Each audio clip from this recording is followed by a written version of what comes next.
রাজশাহী চাঁপাইনবাবগঞ্জে বিবাহের একটা কাজও জায়েজ নয়। রাজশাহী চাঁপাইনবাবগঞ্জে বিবাহের একটা কাজও জায়েজ নয়। আল্লাহর রাস্তায় একটাও জায়েজ নয়, সবই হারাম। তার মধ্যে একটা হলো বলি যে মেয়েদের কাছে বিবাহ পড়াতে যায়, মেয়ে যেখানে আছে সেখানে সবাই যায়, চ্যাংড়া ছুল্লু সবাই ওখানে যায়, যে বলে অমুক নিবাসী অমুক এত নগদ এত বাকিতে তোমাকে বিবাহ করতে এসেছে, তুমি তাকে স্বামী সত্ত্বে কবুল করো। তখনও বলে কবুল করলাম, তখন দুইজন সাক্ষী ওখানে থাকে শোনে। এরপরে ওখান থেকে যখন যেখানে বর বসে আছে, এখানে যে আরো 15-20 জন 50 জন আছে, এখানে এসে দাঁড়ায়, এরা দাঁড়িয়ে থাকে। তখন বসে থাকা লোকগুলি বলে আপনারা কে? তখন বলে আমরা এই বিবাহের উকিল, মেয়ে কবুল করেছে। জি করেছে? আপনারা শুনেছেন? জি শুনেছি। তাহলে বসেন। তখন বসতে পারে, মনে হচ্ছে পাগলামি কারবার, হিন্দুর বিবাহ লেগেছে, কলার গাছের চতুর্দিকে ঘুরে ধর পাগল হয়ে গেছে।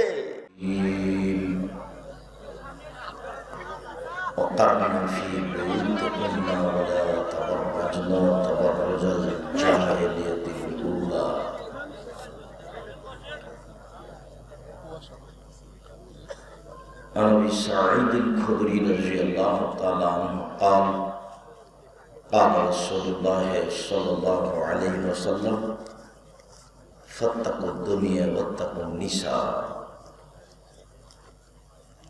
فإن أول فتنة في بني إسرائيل كانت في النساء رواه البخاري ومسلم। সম্মানিত উপস্থিতি, প্রশংসা আল্লাহর জন্য, শান্তি অবতীর্ণ হোক আল্লাহ রাসূলের উপর সাল্লাল্লাহু আলাইহি ওয়াসাল্লাম। আজকের দিনই বৈঠকের সংক্ষিপ্ত সময়ে বক্তব্যের বিষয় মুসলিম নারী। মুসলিম নারী সম্পর্কে গুরুত্বপূর্ণ সংক্ষিপ্ত তথ্যবহুল বিবরণের চেষ্টা করব ইনশাআল্লাহ আজিজ। সম্মানিত দিনী ভাই বোন, জায়গার তুলনায় আপনাদের উপস্থিতি অনেক বেশি, লাখো জনগণ উপস্থিত হয়েছেন। আপনাদের ভালোবাসাকে আন্তরিকভাবে স্বাগতম জানিয়ে আল্লাহর নিকটে দোয়া করি আল্লাহ আপনাদের এই আশাকে কবুল করুক। আল্লাহ আমার একটা বিশ্বাস কাজ করে যে সত্যই ভালোবাসা নিয়ে এসেছেন। আমি এই মর্মে অনুরোধ করি, ভালোবাসা আমলে বাস্তবায়ন করার চেষ্টা করুন। ভালোবাসার কারণে দূর দূরান্ত থেকে হাজারো পুরুষ নারী, লাখো পুরুষ নারী উপস্থিত হয়েছেন। আমি আমার পক্ষ থেকে আপনাদের জন্য দোয়া করার ব্যাপারে ঘাটতি করি না বলেই আমার মনে বলে আমি আপনাদের ভালোবাসাকে আন্তরিকভাবে কবুল করে বলছি, আল্লাহ আমার এই দিনী ভাই বোনদেরকে কবুল করো। তুমি তাদেরকে পরকালমুখী করো। যেহেতু তুমি জান্নাত মানুষের জন্য সৃষ্টি করেছ, কাজেই তুমি আমার এই সব দিনী ভাই বোনদের জান্নাতের সহজ সরল পথের ব্যবস্থা করো। সম্মানিত দিনী ভাই বোন, আপনাদের মনে রাখা ভালো হবে, মানুষের জন্য পৃথিবীতে সবচেয়ে যেটা বিপজ্জনক বস্তু হিসাবে আল্লাহর নবী উল্লেখ করেছেন তা হচ্ছে নারী। যদিও শান্তি তৃপ্তির মাধ্যম নারী বলে আল্লাহ উল্লেখ করেছেন। আল্লাহ তাআলা বলেন, অমিন আয়াতিহা খালাকালাকুম মিন আনফুসিকুম আজওয়াজান লিতাসকুনু ইলাইহা। পৃথিবীর মানুষ, আমি তোমাদের মধ্য হতে তোমাদের স্ত্রীদেরকে সৃষ্টি করেছি যাতে করে তোমরা সেখানে শান্তি তৃপ্তি পাও। ওয়াজআলনা বাইনাকুম মাওয়াদ্দাতাও রাহমা, আর তোমাদের মাঝে আমি ভালোবাসা, ভ্রাতৃত্ব ভাব সৃষ্টি করে দিয়েছি। স্বামী স্ত্রীর মধ্যে যে ভালোবাসা দেখা যায় প্রেম প্রীতি দেখা যায়, এটা আল্লাহ বলছেন, এটা আমি করে দিয়েছি। পৃথিবীতে সবচেয়ে কাছের মানুষ পরস্পরে স্বামী স্ত্রী, পৃথিবীতে সবচেয়ে শ্রদ্ধেয় মানুষ পিতা মাতা। রাসূল সাল্লাল্লাহু আলাইহি ওয়াসাল্লাম বলেন, আকবরুল কাবায়রা সালাসা, সবচেয়ে বড় পাপ তিনটি। পাপের সিরিয়ালে সবচেয়ে বড় পাপ হচ্ছে আল ইশরাকু বিল্লাহ, শিরক করা। দ্বিতীয় বড় পাপ হচ্ছে উকুকুল ওয়ালিদাইন, পিতামাতার অবাধ্য চলা। তৃতীয় বড় পাপ হচ্ছে শাহাদাতু জুরে, মিথ্যা সাক্ষী দেওয়া। জেনা বড় পাপ, তবে সিরিয়ালে 3 নম্বরে নেই। সুদ খাওয়া মহাপাপ, তবে সিরিয়ালে 3 নম্বরে নেই। মানুষকে হত্যা করা মহাপাপ, সিরিয়ালে 3 নম্বরে নেই। পাপের জগতে, পাপের সিরিয়ালে 3 নম্বর পাপ হচ্ছে মিথ্যা সাক্ষী। গায়বন্ধা জেলে বহু পুরুষ নারী 10 বছর, 20 বছর, 30 বছর থেকে আছে, ও নিজেই জানে না ও কেন জেলে। জজ জানে না ঘটনা কি, উকিল জানে না ঘটনা কি। দলীয় ক্ষমতায়, অর্থের ক্ষমতায়, শত্রুতার ভিত্তিতে তাকে 1 নম্বর আসামি করে জেলে দেওয়া হয়েছে। সাক্ষী বলছে আমি নিজ চোখে দেখেছি, অথচ তখন ও গায়ে বাঁধাতেই ছিল না। যার কারণে মিথ্যা সাক্ষীকে রাসূল সাল্লাল্লাহু আলাইহি সাল্লাম এভাবে উল্লেখ করেছেন। পৃথিবীর দ্বিতীয় মহাপাপ পিতামাতার অবাধ্য চলাকে উল্লেখ করেছেন। ভুলেও কখনো পিতামাতার অবাধ্য চলার বিষয়টিকে বাছাই করবেন না। 1 মিনিট, যখন আমি আপনাদেরকে 9 ধরনের সলাতের আলোচনা শুনিয়েছি, তখন বিপদগ্রস্ত অবস্থায় 2 রাকাত সলাত আদায়ের জন্য বলেছি। তাতে বলেছি যে 3 জন বাচ্চা মায়ের কোলে দুধ খাওয়া অবস্থায় কথা বলেছিল। তার মধ্যে একজন হচ্ছেন ঈসা আলাইহিস সালাম, আর একজন হচ্ছে জোরায়েজের সাথে জড়িত দুধের বাচ্চা। কানে ইসাল্লি ফি সামাতিহি, হাজার হাজার বছর আগের কথা। জোরায়েজ নামে একজন ব্যক্তি তার গির্জা ঘরে ইবাদত করতেন। ফাতাতহু উম্মুহু, তার নিকটে তার মা আসলো। ফাদাতহু, তার মা তাকে ডাকলো। তখন জোরায়েজ বলল, উসল্লি আও উজিবুহা, আমি সালাত আদায় করব না আমার মায়ের ডাকে আমি সাড়া দিব? আমি সালাত আদায় করব না আমার মায়ের ডাকে আমি সাড়া দিব? এইভাবে বলতে বলতে একটু দেরি হয়ে গেছে। তখন আমার মা বললেন, আল্লাহুম্মা লা তুমিতুহা তুরিয়া ওযু আল মুমিসাত, আল্লাহ তুমি আমার এই ছেলের জোরায়েজের মরণ দিও না যতক্ষণ পর্যন্ত পতিতালয়ের মহিলার সাথে তার দেখা না হচ্ছে, যতক্ষণ পর্যন্ত নারীগত একটা দুর্ঘটনা না ঘটছে, ততক্ষণ পর্যন্ত তুমি এর মরণ দিও না। এই বলে মা চলে গেলেন। ফাতারাজাত লাহু ইমরা, তাৎক্ষণিক একটা মহিলা উপস্থিত। ফাতাকাল্লামাতহু, মহিলা তার সাথে জেনার ব্যাপারে কথা বলল।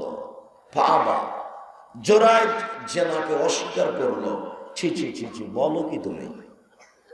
ফাতাত রাইয়া, মহিলা একটা রাখালের কাছে আসলো। ফামকানাতহু, রাখালকে চেপে ধরে জেনা করলো। ফাওয়ালাদাত গোলামান, এ তো একটা বাচ্চা প্রসব করলো। ফাকালাত, বলল, হুয়া মিন জোরায়েজ, এই বাচ্চাটা, ছেলেটা জোরায়েজের। কথা শুনে পাতাও, জনগণ তার গির্জা ঘরের পাশে আসলো।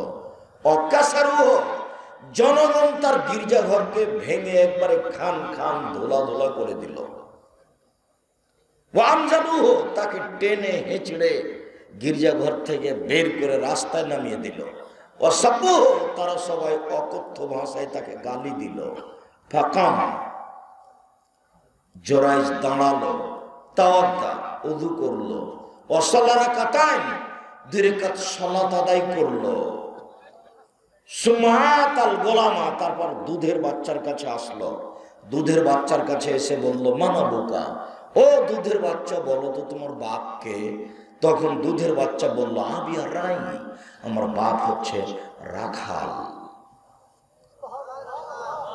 জনগণ বলল, নাতনি সওমাতাকে বিদ্যা হবে, জোরাইজ তোমার গির্জা ঘর স্বর্ণ দিয়ে বানিয়ে দিব, ভুল আমাদের হয়েছে। জোরাইজ বলল, লা ইল্লা বিদ্দিন, না, আমার গির্জা ঘর স্বর্ণ দিয়ে বানাতে হবে না, মাটি দিয়ে বানাতে হবে, যাহাই ছিল তাহাই করিতে হইবে। অত্র বুখারী মুসলিমের হাদিসটা পেশ করে যেটা বলতে চেয়েছি সেটা হলো এই, বাপ মা আপনার জন্য কখন বদদুয়া করুক, আপনার ব্যাপারে বাপ মা কষ্ট পায়, এই দিকে আপনি যাবেন না। ওর কষ্ট পায়, অভিশাপ, সবকিছু হারিয়ে যাবে। যদিও অত্র হাদিস থেকে এটাও বলা যাবে যে বিপদে পড়ে মানুষ 2 রাকাত সালাত আদায় করে আল্লাহকে কিছু বললে আল্লাহ সেটা মেনে নেবেন। পৃথিবীর 3য় মহাপাপ মিথ্যা সাক্ষী। পৃথিবীর 2য় মহাপাপ পিতামাতার অবাধ্য চলা। পৃথিবীর 1 নম্বর মহাপাপ শিরক করা। পৃথিবীর সবচেয়ে শ্রদ্ধেয় মানুষ পিতামাতা। পৃথিবীর সবচেয়ে কাছের প্রেম প্রীতির ভালোবাসার মানুষ হচ্ছে স্ত্রী, স্বামী স্ত্রী। আল্লাহ তাআলা বলেন, হুন্না লিবাসুল লাকুম ওয়া আনতুম লিবাসুল লাহুন্না। স্ত্রী হচ্ছে তোমার পোশাক আর তুমি হচ্ছ তোমার স্ত্রীর পোশাক। স্বামী স্ত্রী পরস্পরের পোশাক, এই কথা আল্লাহ তাআলা বলেন। পোশাক যেটা গায়ের সাথে লেগে থাকে, যেটা গায়ের সাথে লেগে থাকে সেটাকে পোশাক বলা হয়। আল্লাহ তাআলা নিজে বলছেন স্বামী হচ্ছে স্ত্রীর জন্য পোশাক আর স্ত্রী হচ্ছে স্বামীর জন্য পোশাক। কাছে থাকার ব্যাপারে, পরস্পরে প্রেম প্রীতি ভালোবাসা আদান প্রদানের ব্যাপারে স্বামী স্ত্রীর চেয়ে পৃথিবীতে কোনো কাছের মানুষ নেই। আমি আর আপনি ভুল বুঝে তার সাথে খারাপ আচরণ করেছি, এটা তো আবার গায়বান্ধা। আব্দুর রাজ্জাক সাহেব গায়বান্ধা বলে কি বলতে চাইলেন? গায়বান্ধা বলে বলতে চাইলাম যৌতুক নেওয়া অভ্যাস আছে। অথচ আমি বহুদিন বলেছি যে ভিক্ষা করা টাকা দিয়ে চাউল কিনে ভাত খেয়ে ইবাদত কবুল হবে, যৌতুকের টাকা দিয়ে চাউল কিনে ভাত খেয়ে ইবাদত কবুল হবে না। ভিক্ষা করার টাকা যৌতুকের টাকার চেয়ে অনেক খারাপ। আর যারা যৌতুক নেই ওদেরকে আল্লাহ যেভাবে বলছেন তাতে ও কুকুর শ্রীগালের চেয়েও খারাপ। বহুদিন বলেছি তোমার বাপকে যদি আমি কুকুর শ্রীগাল প্রমাণ করতে না পারি তাহলে আমি জাতির সামনে বক্তব্য দিব না। তোমার বাপ নিজে থেকে বলে যৌতুক নিয়েছে, তোমার বাপের মুখের দিকে তাকিয়ে দেখো। এখন তোমার বাপকে আমি ভিক্ষা করে খেতে বলেছি। যদি হলদিয়া এলাকায় গোবিন্দগঞ্জে আপনার সাঘাটায় ভিক্ষা না পাওয়া যায় তাহলে বগুড়া ট্রেন স্টেশনে যাবে, মানুষের কাছে ভিক্ষা চাইলে ভিক্ষা দিবে। তোমার বাপ ভিক্ষা করে খায়, যৌতুক নিবে কেন? 24 ঘন্টার মধ্যে যৌতুক ফেরত দিতে হবে, টাকা হোক, গাড়ি বাড়ি হোক, সাইকেল হোক, যেটাই হোক। তুমি কাজ করে খাবা, বছরে একদিন মানুষের বাড়িতে কাজ করে একটা লুঙ্গি কিনে তোমার শ্বশুরকে দিবা। যৌতুক নিয়ে তুমি স্বামী স্ত্রীর মধ্যে ভালোবাসা নষ্ট করেছ, শ্বশুর শাশুড়ির সাথে ভালোবাসাকে নষ্ট করেছ, মানুষকে বেকায়দায় ফেলেছ। যৌতুক ফেরত দিতে হবে, এ কথাই চূড়ান্ত। বুঝেও বুঝে না ওরা অন্তর আছে, বুঝে না। দেখেও দেখে না ওরা চক্ষু আছে, দেখে না। শোনেও শোনে না ওরা কান আছে, শোনে না। উলাইকা কালানাম, তারা পশু প্রাণীর মতো, তারা গরু ছাগলের মতো, তারা কুকুর শ্রেণীর মতো, বালুমাদাল, বরং তার চেয়ে খারাপ। এ কথা আল্লাহ বলছে। যৌতুক একেবারেই হারাম, টোটালি হারাম, সম্পূর্ণরূপে হারাম। ভিক্ষার টাকা তার চেয়ে অনেক বেশি ভালো। এটা গায়বান্ধা মানে কি?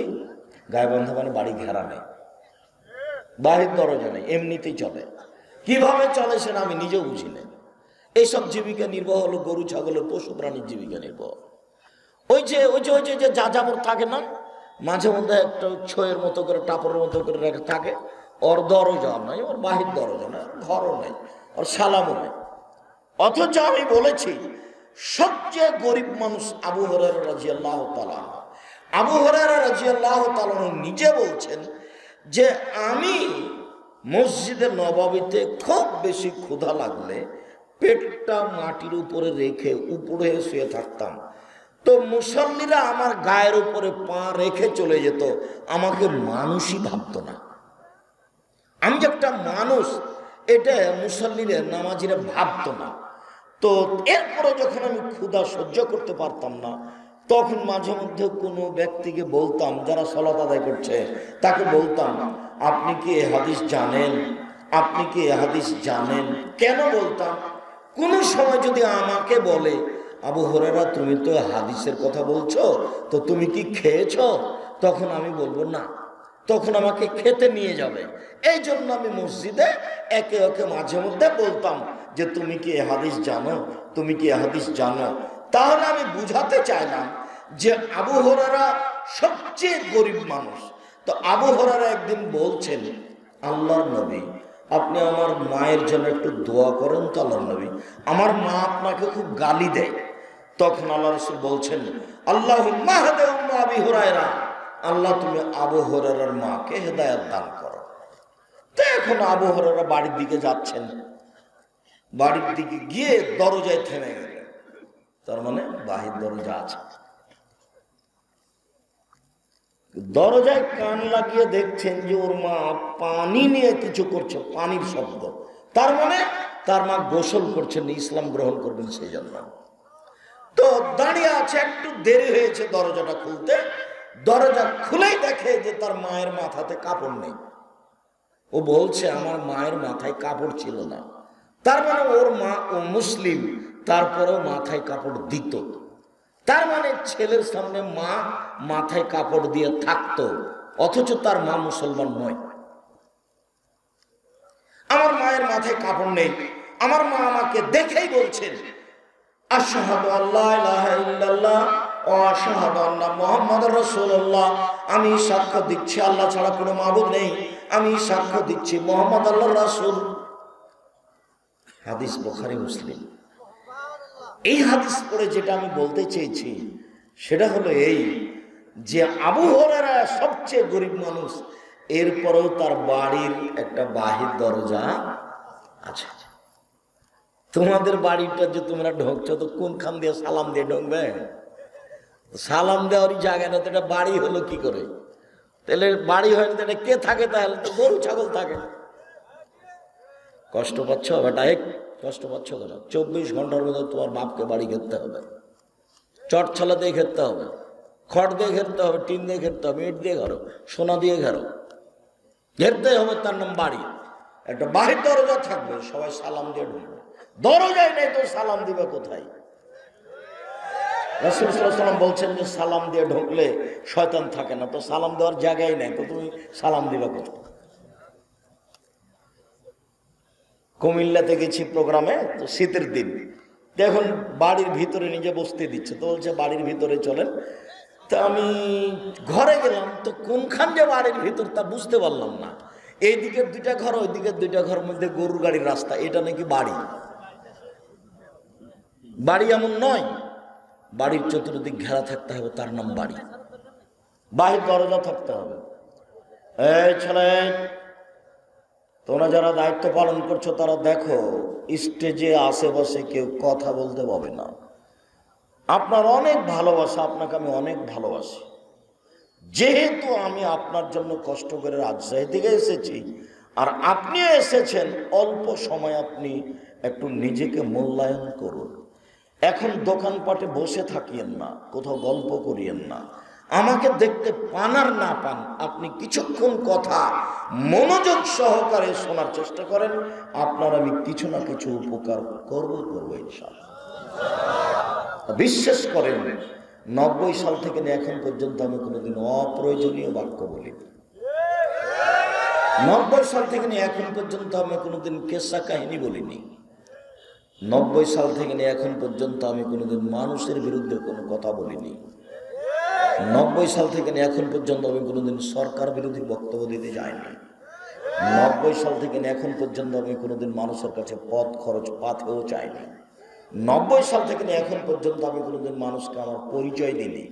মানুষ যখন চাপ দিয়ে জিজ্ঞাসা করেছে যে বিজ্ঞাপন পোস্টারে আপনার নামটা লিখতে চাচ্ছি, কি লিখবো, তখন আমি বলেছি আমার নাম আব্দুর রাজ্জাক আর আমার বাপের নাম ঈশ্বর, বাপ বেটা মিলা আব্দুর রাজ্জাক বিন ঈশ্বর। এর চেয়ে আমি কোনোদিন বেশি বলিনি।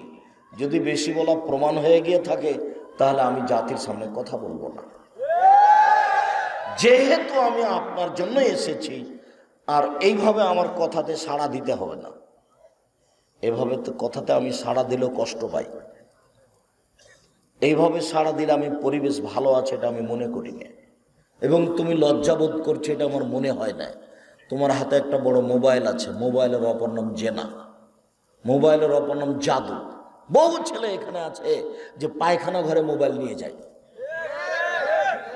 জেনা কিভাবে? রাসূল সাল্লাল্লাহু আলাইহি ওয়াসাল্লাম বলছেন, আইনানে তাজনানে জেনা হুম নাজর, দুই চোখের জেনা হচ্ছে চোখ দিয়ে দেখা। অল উজনানে জেনা হুম ইস্তেমা, দুই কানের জেনা হচ্ছে কান দিয়ে শোনা। ওয়াল ইয়াদ জেনা হাল বাতস, হাতের জেনা হচ্ছে হাত দিয়ে ধরা। আর রিজল জেনা হাল মাসি, পায়ের জেনা হচ্ছে এই পথে চলা। জেনাল কালব ততমানা তাস্তাহি, অন্তরের জেনা হচ্ছে পরিকল্পনা করা। জেনাল লিসান নুতক, জিহ্বার জেনা হচ্ছে কথা বলা। এগুলো সব জেনার মাধ্যম তোমার মোবাইলে দিন রাত ল্যাংটা মেয়ে আছে। তুমি সাড়া দিয়ে আমাকে কি বুঝাতে চাও? তোমার মা এখানে বসে আছে, ছোটবেলা উজ পরে পেট দেখা যায়, পিঠ দেখা যায়। তোমার বোন এখানে বসে আছে মাথায় কাপড় না দিয়ে শীতের দিন। বহুদিন বলেছি, জন্ম দিতে পারলেই বাপ হওয়া যায় না, প্রসাব করাতে পারলেই মা হওয়া যায় না। জন্ম দিতে হলে ক্ষমতা থাকতে হবে, প্রসাব করতে হলে নিয়ম মানতে হবে। মধ্যখানে একটা কথা খুব খেয়াল করবেন, উপস্থিত দিনী মুসলিম বোন আপনাকে বলছে, উপস্থিত বৈঠকের দিনী মুসলিম বোন আপনাকে বলছে, এই মেয়ে কথা বলছো কেন, তোমার শরম হয় না? তোমাকেই তো বলছি কথা, তুমি আবার গল্প করছো কেন?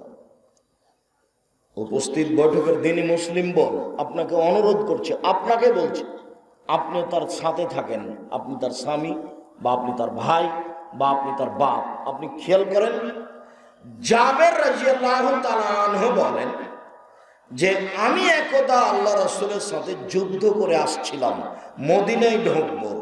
তখন আল্লাহ রাসূল বলছেন, এই শুনো, আমরা আজকে রাতে মদিনায় ঢুকবো না, এখানে সবাই থাকি, এখানে থেকে সকালে যাব। তো আমি জাবের বললাম, আল্লাহর নবী, আমি নতুন বিবাহ করেছি, আমাকে বাড়ি যেতে দেন। এই কথা বলতে আল্লাহ রাসূল তার সাথে কথা বলতে লাগলেন। বলছেন যে বিক্রম সাইয়্যিদ, তুমি তালাক প্রাপ্তা মেয়ে বিবাহ করেছ না কুমারী মেয়ে বিবাহ করেছ? এই ছেলে, ও আপনার পাশ থেকে উঠলো কি করে? নিজেকে একটু লজ্জাবোধ মনে করতে পারেন না যে আমার একটু লজ্জা আছে? কি ক্লান্তি আপনি আমাকে দেখাচ্ছেন? কি জরুরি প্রয়োজন হলো আপনার? কি দুর্ঘটনা ঘটলো আপনার? আমি কি ভোট চাইতে এসেছি? না, আমি তো ভোট চাইতে আসিনি। আপনার আমি ভালোবাসা নিয়ে এসেছি, কাজে আপনি ভালোবাসার ঘাটতি আমাকে দেখাবেন না দয়া করে, অল্প সময়। আমি বললাম, আল্লাহ রাসূল সাইয়্যিদ, আমি তালাক প্রাপ্ত মেয়ে বিবাহ করেছি। তখন আল্লাহ রাসূল বলছেন, আরে হাল্লা বিক্রম তোলায়, তুমি কুমারী মেয়ে কেন বিবাহ করলে না? তুমি তার সাথে খেলতে, ও তোমার সাথে খেলতো। তুমি কুমারী মেয়ে কেন বিবাহ করলে না? তুমি তার সাথে খেলতে, ও তোমার সাথে খেলতো। তখন উত্তর কি দিচ্ছেন দেখেন, এটাই হলো মূল কথা। উত্তর হচ্ছে এই, আল্লাহর নবী, আমার পিতা উহুদের যুদ্ধে শহীদ হয়েছে, আমার বাপ উহুদের যুদ্ধে শহীদ হয়েছেন 6 জন মেয়ে রেখে। আমার 6 জন বোন আছে। আমার বোনদের সমবয়সের মেয়েকে আমি বিবাহ করতে চাইনি 4টা কারণে। আমি আমার বোনদের সমবয়সের মেয়েকে বিবাহ করতে চাইনি 4টা কারণে। এক, লিতুয়াদ্দেব হন না, আমার স্ত্রী যেন আমার বোনদেরকে শিষ্টাচার শেখাতে পারে। শিষ্টাচার, সালাম দিয়ে বাড়িতে ঢুকতে হবে, সালাম দিয়ে বের হতে হবে, পেশাব পায়খানায় ঢুকলে দোয়া পড়তে হবে, বের হলে দোয়া পড়তে হবে, জুতাটা ডান প্যান্টটা আগে পরতে হবে, খোলার সময় বাম প্যান্টটা আগে খুলতে হবে, দোয়া পড়ে শুইতে হবে, ডান কাতে শুইতে হবে, ডান হাতে গিলাস ধরে পানি পান করতে হবে, বসে পান করতে হবে, 3 শ্বাসে পান করতে হবে, পান শেষে আলহামদুলিল্লাহ বলতে হবে। আমার স্ত্রী যেন আমার বোনদেরকে শিষ্টাচার শিখাতে পারে, এই জন্য আমি তালাক প্রাপ্ত মেয়েকে বিবাহ করেছি। এই ছেলে, তোমার বোন এখন মাথায় কাপড় দিয়ে নাই, এখন এই মুহূর্তে বলো তো তোমার বোনের দোষ না তোমার মায়ের দোষ? তোমার মায়ের দোষ। তোমার মা জানে না আসলে কিভাবে মেয়েকে লালন পালন করতে হয়। তোমার মায়ের শিষ্টাচার জানা নেন। দেখো, আমি আমার বোনদের বয়সের মেয়েকে বিবাহ করিনি, তালাকপ্রাপ্ত মেয়েকে বিবাহ করেছি। তার 4টা কারণ। এক, আমার স্ত্রী যেন ওদেরকে শিষ্টাচার দিতে পারে। 2, অতআল্লাহ বলুন না, আমার স্ত্রী যেন ওদেরকে নিয়ম কানুন শিখিয়ে দিতে পারে। জোহরের সালাত আদায় করো, সুন্নাত 4 রাকাত, ফরজ 4 রাকাত, পরে সুন্নাত 2 রাকাত, আসর পড়ো, তাসবিহ তাহলিল করো, কোরআন তেলাওয়াত করো। আমার স্ত্রী যেন আমার বোনদেরকে বিদ্যা শিখিয়ে দিতে পারে। 3, অতুরাজ্জল হন না, আমার স্ত্রী যেন আমার বোনদের মাথার চুল চিরুনি করে দিতে পারে। 4, অতাকুমা আলাইহিন্না, আমার স্ত্রী যেন আমার বোনদের উপরে পাহারা দিতে পারে। আমার স্ত্রী আমার বোনদের জন্য পাহারাদার। তোমার মা তোমাদের জন্য পাহারাদার।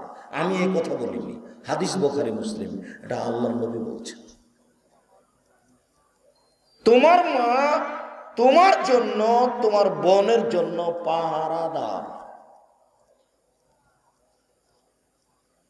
পাহারাদার তন্দ্রা লাগলে মালিক জানতে পারলে তার চাকরি থাকে না, তার নাম পাহারাদার।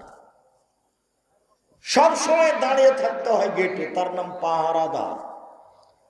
তন্দ্রা লেগেছে, ঘুমিয়ে গেছে, চাকরি কেটে গেছে, চাকরি চলে গেছে, তার নাম পাহারাদার।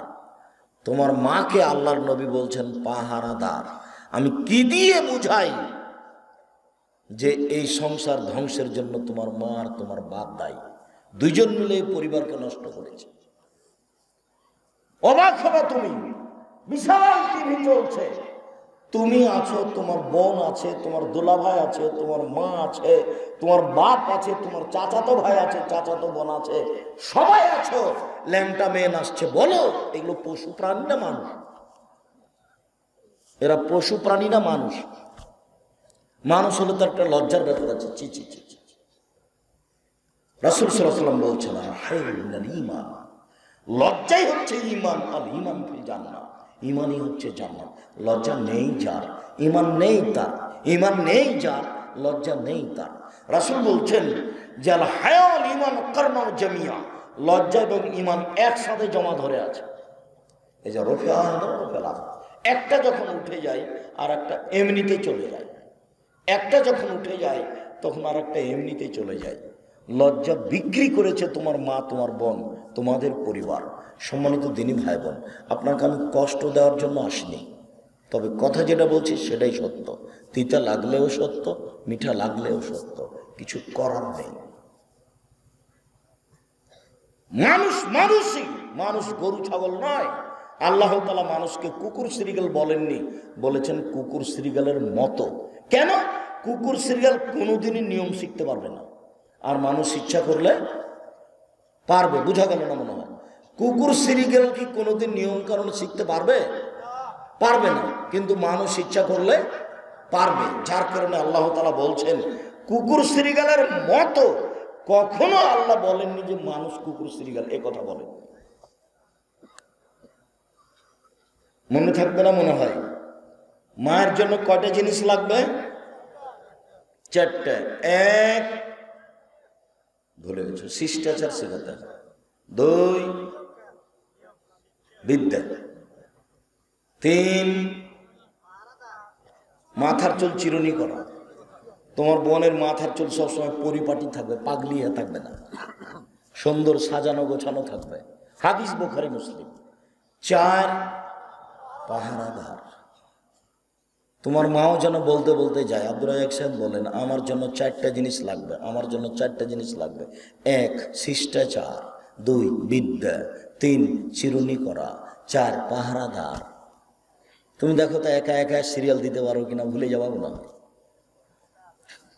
রাসূল সাল্লাল্লাহু আলাইহি সাল্লাম বলছেন যে আরবাউন লিসাদা, 4টা জিনিস ঘটবে, তুমি তার কথা মাঝে মধ্যে বলবে। আব্দুল্লাহ ইবনে মাসউদ রাদিয়াল্লাহু তাআলা আনহু বলেন রাসূল সাল্লাল্লাহু আলাইহি সাল্লাম বলেছেন লা তুবাসিরুল মারাতাল মারাতা ফাতানাথা লিজাওজিহা কান ইয়ানজুরু ইলাইহা। দেখেন তো হাদিসটা বুখারী মুসলিম, একটু বুঝতে পারেন কিনা। আল্লাহ নবী বলছেন কোন মহিলা যেন কোন মহিলার গায়ে হাত না লাগায়। কোন মহিলার গায়ে যেন হাত না লাগায়। কেন? হাত লাগালে কি হবে? ফাতানাথা লিজাওজিহা, তখন তার হাতটা শক্ত না হাতটা নরম, সে তার স্বামীর সামনে বলবে যে খালেদার হাতটা খুব নরম। ফাতানাথা লিজাওজিহা, তো নরম বলার সাথে সাথে তার স্বামী তাকে অন্তরের চোখে দেখবে। এটা শরীয়তে নাজায়েজ, হারাম। এসব হাদিসের সারমর্ম কি? এই হাদিস কোথায় রাখা? বিবাহ তো লাগলে এদেশে দেখতে পাও যুবকের গায়ে আর ভাবি আর চাচাতো বোনে একবারে হলুদ মাখছে, মানে কি? এর কেউ মানুষ নাই, পশু প্রাণী নিয়ে গেছে। এরই নাম গরু ছাগল, এরই নাম গরু ছাগল, এরই নাম পশু প্রাণী। বিবাহ তো আমিও গায়ে বান্ধাই করেছি তোমার বাড়ির পাশেই, প্রমাণ করো দেখি। আমি বসে এখন আমি কথা বলছি বিবাহের বৈঠকে, তো আমার মামা শ্বশুর এসে বলছে যে রাগ করে চলে গেল ভিতর দিকে, দিয়ে আমার শাশুড়িকে বলছে বিবাহ উঠিয়ে দে, বিবাহ উঠিয়ে দে, এই ছেলের সাথে বিবাহ দিতে হবে না।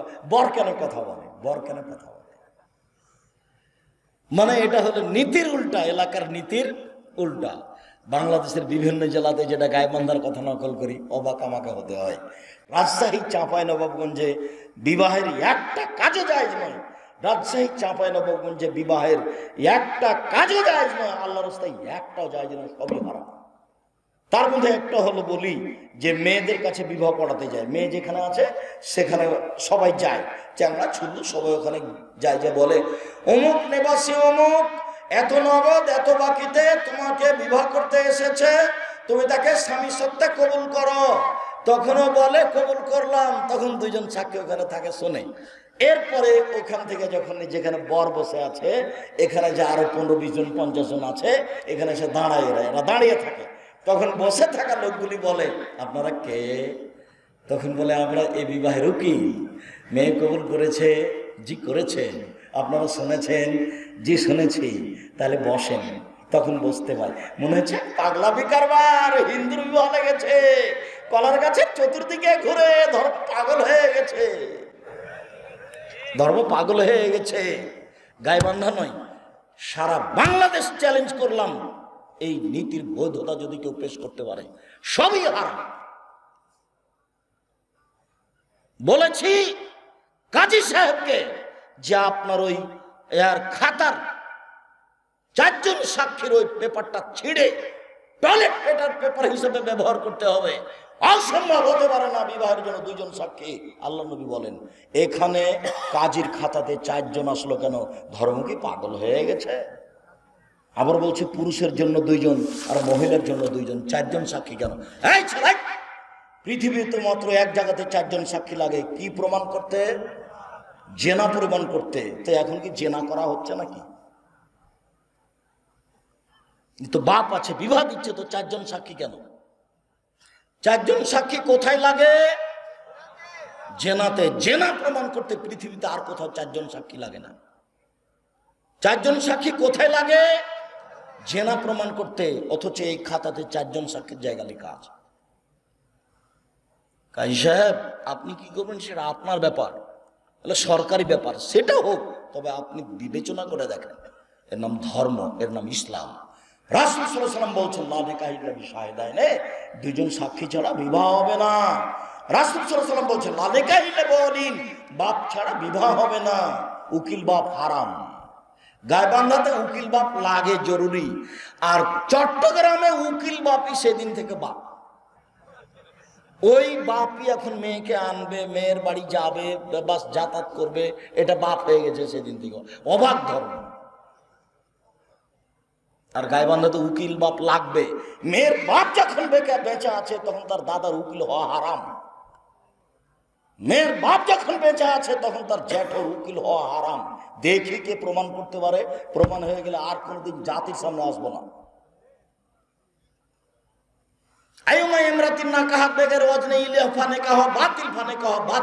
কোর্টের বিবাহ বাতিল, কোর্টের বিবাহ বাতিল। কোর্টে বিবাহ হয়েছে, 10টা ছেলে মেয়ে হয়েছে, এই বিবাহ আবার পড়াতে হবে। যত ছেলে মেয়ে হয়েছে সব অবৈধ। দেখি কে বৈধতার প্রমাণ দিতে পারে। মেয়ে বের হয়ে গিয়ে বিবাহ বসেছে, ওই বিবাহ বাতিল, ওই বিবাহ বাতিল, ওই বিবাহ বাতিল। আমি বলিনি এই কথা, এই কথা মুহাম্মদ সাল্লাল্লাহু আলাইহি ওয়াসাল্লাম বলেছেন। আব্দুর রাজ্জাক সাহেব, বের হয়ে বিবাহ হয়েছে আমাদের, এই কথাই ঠিক, কিন্তু আমার শ্বশুর এখন বেঁচে নাই যে। তো দেখো তোমার 4 শ্বশুর আছে নাকি, দেখো তোমার সম্বন্ধীয় মেয়ের ভাই আছে নাকি। মেয়ের ভাইকে সামনে রেখে আবার বিবাহ পড়াও। বলে ছেলে 10টা হয়ে গেছে যে, বলে সেদিক থাক। বিবাহ পড়াতে হবে আগে জরুরি, হয় বাপকে দিয়ে, না হয় চাচাকে দিয়ে, না হলে ওই মেয়ের ভাইকে দিয়ে। ছোট হোক আর বড় হোক, ওই মেয়ের ভাইকে দিয়ে বিবাহ পড়াতে হবে। অভিভাবক লাগবেই, ধর্ম তো পাগল হয়নি, অভিভাবক দিয়ে বিবাহ করতে হবে। আল্লাহ তাআলা বলেন ফানকিহুন্না বিইজনি আহলিহিন্না, মহিলারা খুব দামি জিনিস, ওদেরকে বিবাহ করতে হলে ওর বাপকে বলে করতে হবে, এমনি করা যায় না। এটা হিন্দু ধর্ম নয় যে জোর করে কপালে টিপ দিতে পারলে বিবাহ হয়ে যাবে। হিন্দু মেয়েকে বিবাহ করার 10টি পদ্ধতি আছে, তার একটি পদ্ধতির নাম রাক্ষসী বিবাহ। মেয়ের বাপ বিবাহ দিবে না, ছেলেটা যদি জোর করে কপালে টিপ দিতে পারে তাহলে বিবাহ হয়ে গেছে, এর নাম রাক্ষসী বিবাহ। কপালে টিপ দেওয়া এসেছে হিন্দুদের পক্ষ থেকে, যার কারণে মুসলিম নারীদের কপালে টিপ দেওয়া হারাম। আমি বলেছি মুসলিম নারী কপালে নখে নেইল পালিশ নয়, মেহেদি দিবে, পায়ের নখে মেহেদি দিবে, হাতের নখে মেহেদি দিবে। যেখানে যেখানে মেহেদি লাগালে মেয়েকে সুন্দরী লাগবে দেখতে, সেখানে সেখানে মেহেদি দিবে, এ কথাই ঠিক। নখে নেইল পালিশ দিতে পাবে না। ইহুদি খ্রিস্টানদের পতিতালয়ের মেয়েদের বৈশিষ্ট্য হচ্ছে নখে নেইল পালিশ দেওয়া। ইহুদি খ্রিস্টানদের পতিতালয়ের মেয়েদের বৈশিষ্ট্য হচ্ছে নখে নেইল পালিশ দেওয়া। ইহুদি খ্রিস্টানদের পতিতালয়ের মেয়েদের বৈশিষ্ট্য হচ্ছে নখে নেইল পালিশ দেওয়া। আদর্শ পরিবার বইটা পড়েন, আব্দুর রাজ্জাক বিন ইউসুফ, আদর্শ পরিবার। আপনার জন্য লিখেছিলাম, জানি না 100 টাকা আপনার কাছে কেন বেশি হলো। মনে রাখবেন, জাতির যদি রাস্তাঘাট করে দিতে না পারি, জাতির যদি স্কুল কলেজ করে দিতে না পারি, জাতিকে চূড়ান্ত সঠিক ধর্ম দিতে পারবো ইনশাআল্লাহ। মনে বড় সাধ, এই জামিয়া সালাফের মাধ্যমে এদেশের ছেলে মেয়েদের উন্নত মানের শিক্ষা দিয়ে, বাংলা ইংরেজি আরবি উন্নত মানের শিক্ষা দিয়ে অন্যায়ের বিরুদ্ধে লড়বো। মুখে কলমে মিডিয়া দেখতে পাচ্ছেন সারা পৃথিবী জুড়ে চলছে। কলম যেসব বই পুস্তক পত্রিকা বের করি, সেটা পত্রিকার পিছনে 12 জন মুফতি আছে, প্রায় 16-18 জন লেখক আছে, লক্ষ লক্ষ টাকা খরচ আছে, 50টা প্রশ্নের উত্তর আছে। বইগুলোও তাই।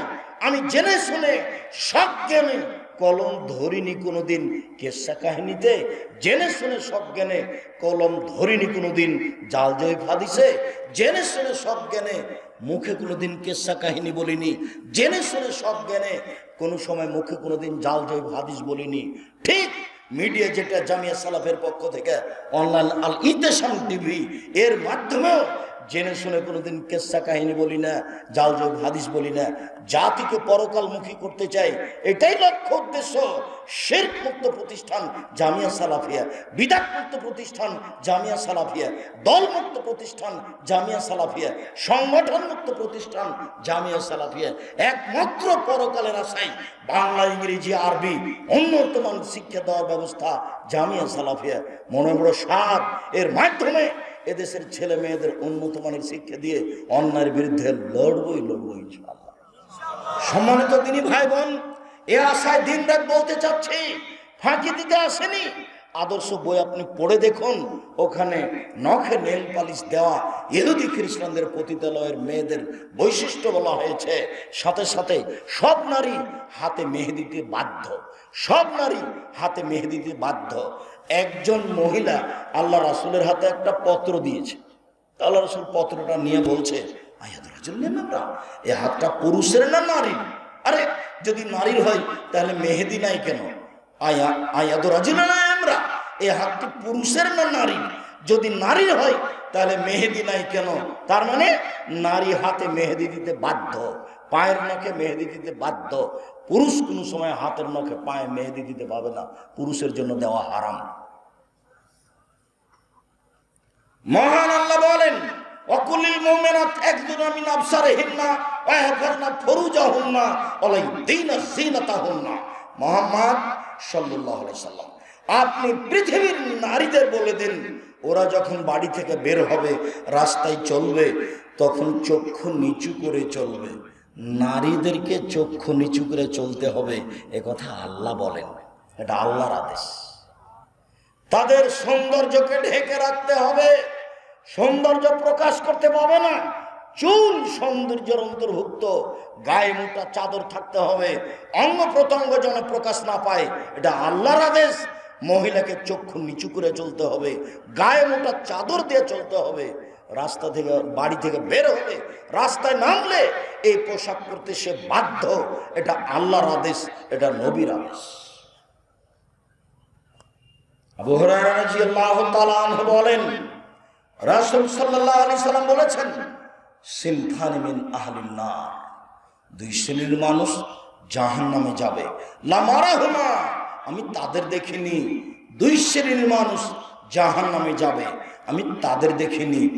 দুই শ্রেণীর মানুষ জাহান্নামে যাবে, আমি তাদের দেখিনি।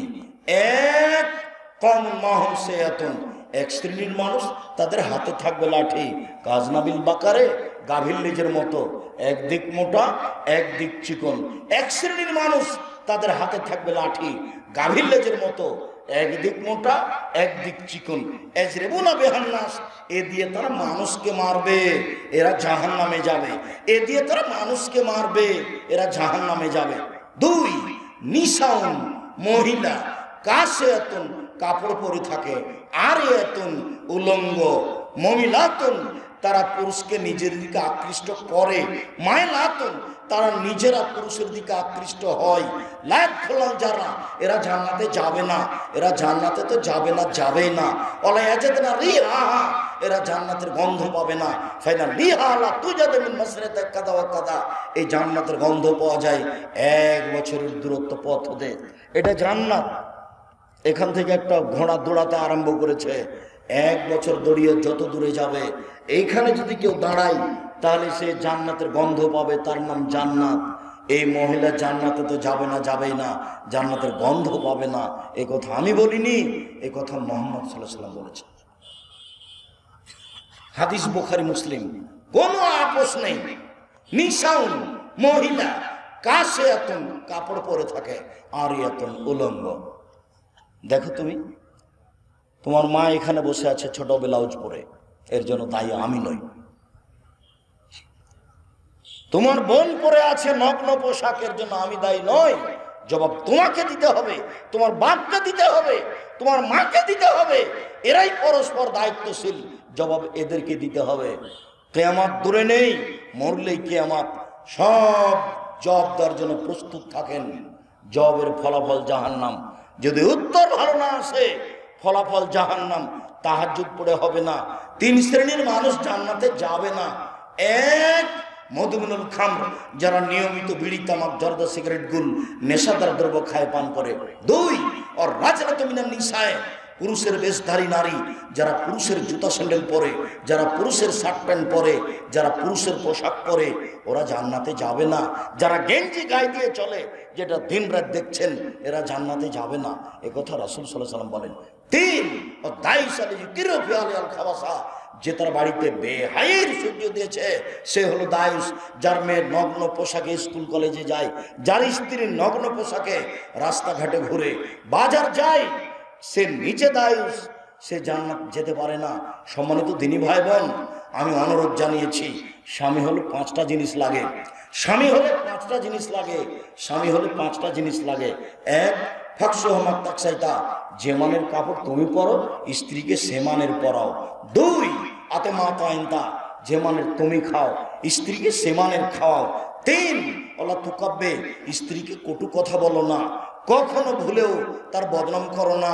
ঠোঁটটা মোটা এ কথা বলো না, রংটা কালো এ কথা বলো না, দেখতে ভালো লাগে না এ কথা বলো না, কখনো তাকে কটু কথা বলো না। 4 কখনো তার মুখের উপরে মারো না। 5 ফিলবাইতে, তাকে বাড়ি ছাড়া কোথাও থাকতে দিও না। ও খালার বাড়ি যেতে পারে না, ও ফুফুর বাড়ি যেতে পারে না, ও মায়ের বাড়ি যেতে পারে না, জরুরি প্রয়োজন ছাড়া বাড়ি ত্যাগ করতে পারে না। বাজার তো বহু দূরের কথা, বিবাহের বাড়ি তো বহু দূরের কথা। বিবাহের বাড়ি গেলে স্বামীর সংখ্যা বেশি হয়ে যায়। বিবাহের বাড়িও ভাবতেই পারে না, হাট বাজার ভাবতেই পারে না। বলতে গেলে আমরা তো গোবিন্দগঞ্জের মানুষ, আমরা তো গাইবান্ধারী মানুষ, কই আমাদের তো কোনোদিন হাট বাজার প্রয়োজন হলো না। আমরা তো কোনোদিন দেখলাম না যে বাড়ি থেকে বের হয়ে গেলাম, হাতে হাত মোজা নেই, পায়ে পা মোজা নেই। 90 সাল থেকে নিয়ে এখন পর্যন্ত তো আমরা আছি। স্টলে বসে তো চা খাই না কোনোদিন, কই স্টলে বসে চা না খায় তো মানুষ বাঁচতে পারে? তা তো আছি আমরা, দেখা যাচ্ছে যে আছি। কোনো দিন জীবনে স্টলে বসে চা খাইনি, আছি তো বেঁচে। আপনাকে নাসিহাতে 4টে জিনিস বলেছি। 1 যার সাথে আপোষ নাই, 5 ওয়াক্ত সালাত পড়তেই হবে, যার সাথে আপোষ নেই। 2 হালাল রুজি উপার্জন করতে হবে। 3 কোরআন তেলাওয়াত করতে হবে। 4 দুজন যেখানে বসে আছে সেখানে বসা যাবে না, যার নাম আড্ডা পিটা। দুজন বসে আছে, ওখানে একটা কথার প্রয়োজন আছে, দাঁড়িয়ে বা বসে তাৎক্ষণিক কথা বলা শেষ হওয়ার সাথে সাথে চলে আসতে হবে। কেন? ওরা যদি কারো বদনাম করে, আপনি যদি বলেন আসলে ঠিক বলেছিস, আসলেই খারাপ, যদি এইটুকু বলেন, তাহলে এখন আর তাহাজ্জুদ পড়ে জান্নাত কিনতে পারবেন না। ওর নাম হলো হক নষ্ট পাপ। আপনি কারো মান সম্মানের ক্ষতি করেছেন, তার নাম হক নষ্ট পাপ। এক ছেলেকে জমি দিয়েছেন, আর এক ছেলেকে দেননি, এটা হলো হক নষ্ট পাপ। এই জমি জোর করে দখল করেছেন, এর নাম হক নষ্ট পাপ। ওই লোকটার বদনাম করেছেন, এর নাম হক নষ্ট পাপ। ওই লোকটাকে অপমান করেছেন, এর নাম হক নষ্ট পাপ। রিক্সাওয়ালাকে থাপ্পড় দিয়ে বিদায় করে দিয়েছেন, ভাড়া দেননি, এর নাম হক নষ্ট পাপ। আপনার বিচার পরে হবে, বিচারের মাঠে আপনার বিচার পরে হবে। 1 ঘন্টা যদি লেট হয়, তাহলে কতদিন পরে হবে? 50,000 বছর। 1 দিন যদি লেট হয়, তাহলে 50,000 বছর। 3 দিন যদি লেট হয়, তাহলে কতদিন পরে বিচার হবে? 1.5 লক্ষ বছর। অথচ একজন ভালো মানুষের বিচারের সময়সীমা কতটুকু? 1 ওয়াক্ত ফরজ সালাতের সমান। একজন ভালো মানুষের বিচারের সময়সীমা কতটুকু? 1 ওয়াক্ত ফরজ সালাতের আদায়ের সমান। ধরে নিলাম মাগরিবের সালাত 5 থেকে 7 মিনিট সময়ে একটা মানুষের বিচার শেষ হয়ে যাবে। আর এ রিক্সাওয়ালাকে একটা থাপ্পড় মেরেছে, এই জন্য এর বিচার দেরি হবে, এখন জালেম। যদি 1 দিন দেরি হয়, তাহলে 50,000 বছর, আর যদি 3 দিন দেরি হয়, 1.5 লক্ষ বছর। কতদিন পরে বিচার হবে তা মানুষ জানে না। খুব সাবধান। জুলুম করে, মানুষকে অপমান করে, দাম্ভিকতা দেখিয়ে, ক্ষমতা দেখিয়ে জীবনে 1 দিন বেঁচে থাকার চেষ্টা করিয়েন না। ফেরাউন ডুবে গেছে। যেহেতু ফেরাউন ডুবে গেছে, কাজে জুলুম সেদিন থেকে বন্ধ হয়ে গেছে, এটা আপনাকে মনে করে নিতে হবে।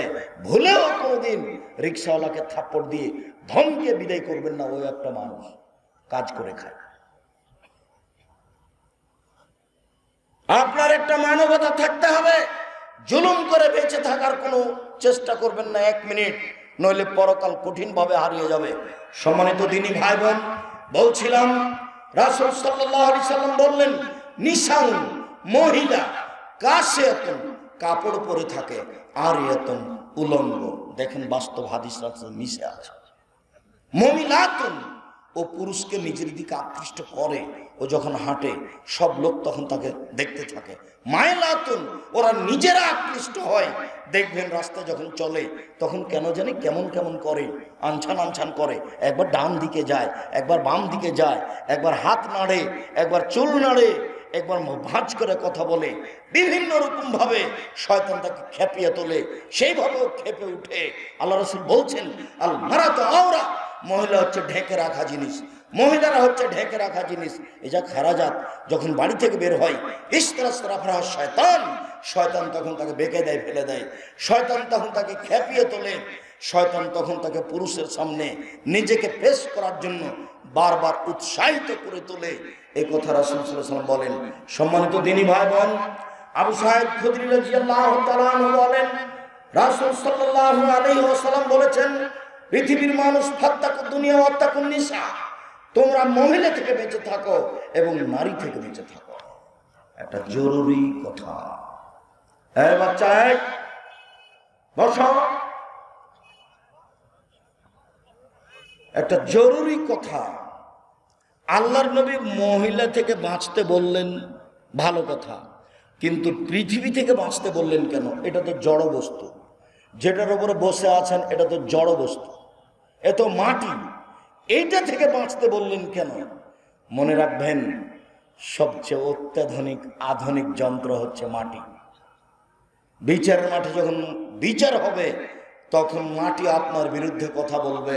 আল্লাহ তাআলা বলছেন, ইয়াউমাইযিন তুহাদ্দিসু আখবারাহা, মাটির উপরে যা কিছু ঘটেছে সব টপ টপ টপ টপ করে বলে দিবে। কোথায় ভাবির গায়ে হাত দিলেন, কোথায় কোন বান্ধবীর গায়ে হাত দিলেন, কার সাথে জেনায় লিপ্ত হলেন, মাটি ছবি সহ ধরে রেখেছে। বিচারের মাঠে মাটি কথা বলবে। এ কথা আল্লাহ বলেন, এ কথা নবী বলেন। এই জন্য আল্লাহর নবী বলছেন, ফাত্তাকু দুনিয়া ওয়াত্তাকুন নিসা, পৃথিবীর মানুষ তোমরা মহিলা থেকে বেঁচে থাকো এবং দুনিয়া থেকে বেঁচে থাকো। দুনিয়া জড় বস্তু, দুনিয়া হচ্ছে ভয়াবহ বস্তু। মানুষের বিচার পৃথিবীর মাঠে 4টে পদ্ধতিতে করা হবে। 1, মাটি মানুষের বিরুদ্ধে কথা বলবে। 2, সবার হাতে খাতা দেওয়া হবে, সবার হাতে একটা করে খাতা দেওয়া হবে, আরবিতে লেখা আছে, আপনি হাতে নিয়ে পড়বেন। মানে হাজার কিতাব, কি আশ্চর্য ধরনের বই, লাইগাদর সাগীরাতুন কাবীরা, ছোট কথাও লেখা আছে, বড় কথাও লেখা আছে। আপনি পড়তে জানলেও পড়তে পারবেন, না জানলেও পড়তে পারবেন। সব পাপ লিখিত আছে, এগুলো আপনাকে পড়তে দেওয়া হবে। অপমান করার দ্বিতীয় পদ্ধতি হচ্ছে এইটা। তৃতীয় পদ্ধতি হচ্ছে সব পাপ দেখানো হবে। মিসকালা যারাতিন খাইরা ইয়ারা, মিসকালা যারাতিন শাররা ইয়ারা, আপনার সামনে আপনার জীবনের পুরো জীবনটাকে তুলে ধরা হবে। সব ছোট বড় পাপ দেখতে পাবেন, নেকি দেখতে পাবেন সব চোখের সামনে। যার কারণে আল্লাহ রাসূল বলছেন, যখন বিচার হবে তখন আপনার মাঝে আর আল্লাহর মাঝে কোনো দোভাষী থাকবে না। সরাসরি আল্লাহ আপনার সাথে কথা বলবেন, আপনি শুনতে পাবেন। ফায়ানজুরু আইমানা মিনহু, তখন আপনি আপনার ডান দিকে লক্ষ্য করবেন। ফায়ারা মা কাদ্দামা মিন আমালিহি, ডান দিকে পুরো জীবন দেখতে পাবে, জীবনে যা কিছু করেছে সব দেখতে পাবে। সুম্মা ইয়ানজুরু আসফা মিনহু, এরপর বাম দিকে লক্ষ্য করবে। ফায়ারা মা কাদ্দামা মিন আমালিহি, পুরো জীবনকে বাম দিকে দেখতে পাবে। সম্মানিত দিনী ভাই বোন, তাহলে 1, মাটি কথা বলবে। 2, পাপ দেখতে পাওয়া যাবে। 3, পাপ পড়তে বলা হবে। 4, মুখে সিলাই দেওয়া থাকবে, মুখ কথা বলতে পারবে না। হাতে কথা বলবে, যা জীবনে করেছেন সব হাত বলবে। কথা যখন বলা শেষ হবে হাতের, পায়ে তখন বলবে হাত, তুমি ঠিক বলেছ। তাহলে আপনার পা আপনার বিরুদ্ধে সাক্ষী দিবে। এই 4টা পদ্ধতিতে মানুষের বিচার হবে। সে যেন মনে না করে যে আমি এতগুলো পাপ করিনি। আল্লাহ রাসূল একটা মানুষকে জান্নাতে দিবেন, তার বাস্তব একটা ঘটনা দেখায়। নিচে আল্লাহ একটা লোককে নিয়ে আসবেন, নিয়ে এসে তার রহমতের ছায়াতে তাকে ঢেকে নেবেন। ঢেকে নিয়ে বলবেন, দেখো তো তুমি এটা, এই তোমার কর্মজীবন দেখো তো। তখন সে দেখবে। তারপরে আল্লাহ বলবেন, আজ আলামা কাতাবাতি, তুমি কি মনে করছো আমার ফেরেশতারা অন্যায় লিখেছে? তখন বলবে, জি না আমি বলি না অন্যায় লিখেছে। তখন আল্লাহ বলবেন, আলাকা অজরুন, তুমি কি কিছু আমাকে বলতে চাও? তখন লোকটা বলবে, জি না আমি কিছু বলতে চাই না। তখন আল্লাহ তাআলা বলবেন, দেখো তুমি মানুষের পাপকে ঢেকে রাখতে, সেই জন্য আমি তোমার পাপকে ঢেকে রেখেছি। তোমার পাপকে কাউকে দেখতে দিব না, তুমি জান্নাতে চলে যাও।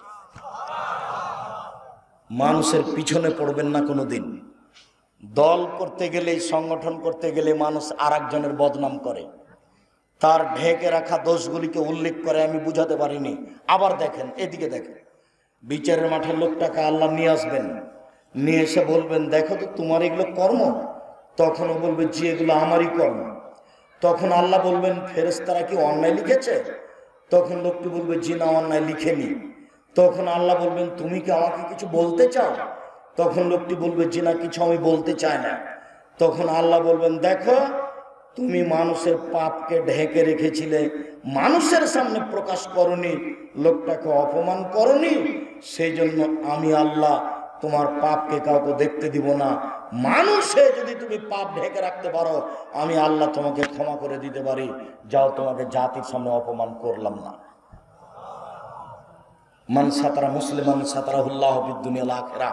কেউ যদি দুনিয়াতে মানুষের পাপ ঢেকে রাখে, আল্লাহ বিচারের মাঠে তার পাপকে ঢেকে রাখবেন, কাউকে দেখতে দিবেন না। একজন মানুষ আর একজন মানুষের পক্ষে থাকবে, এইভাবে এই কথা রাসূল সাল্লাল্লাহু আলাইহি ওয়াসাল্লাম বলেন। শিষ্টাচার, যেদিন শিষ্টাচারের আলোচনা হবে, সেদিন এই আলোচনাগুলি বিস্তারিত থাকবে।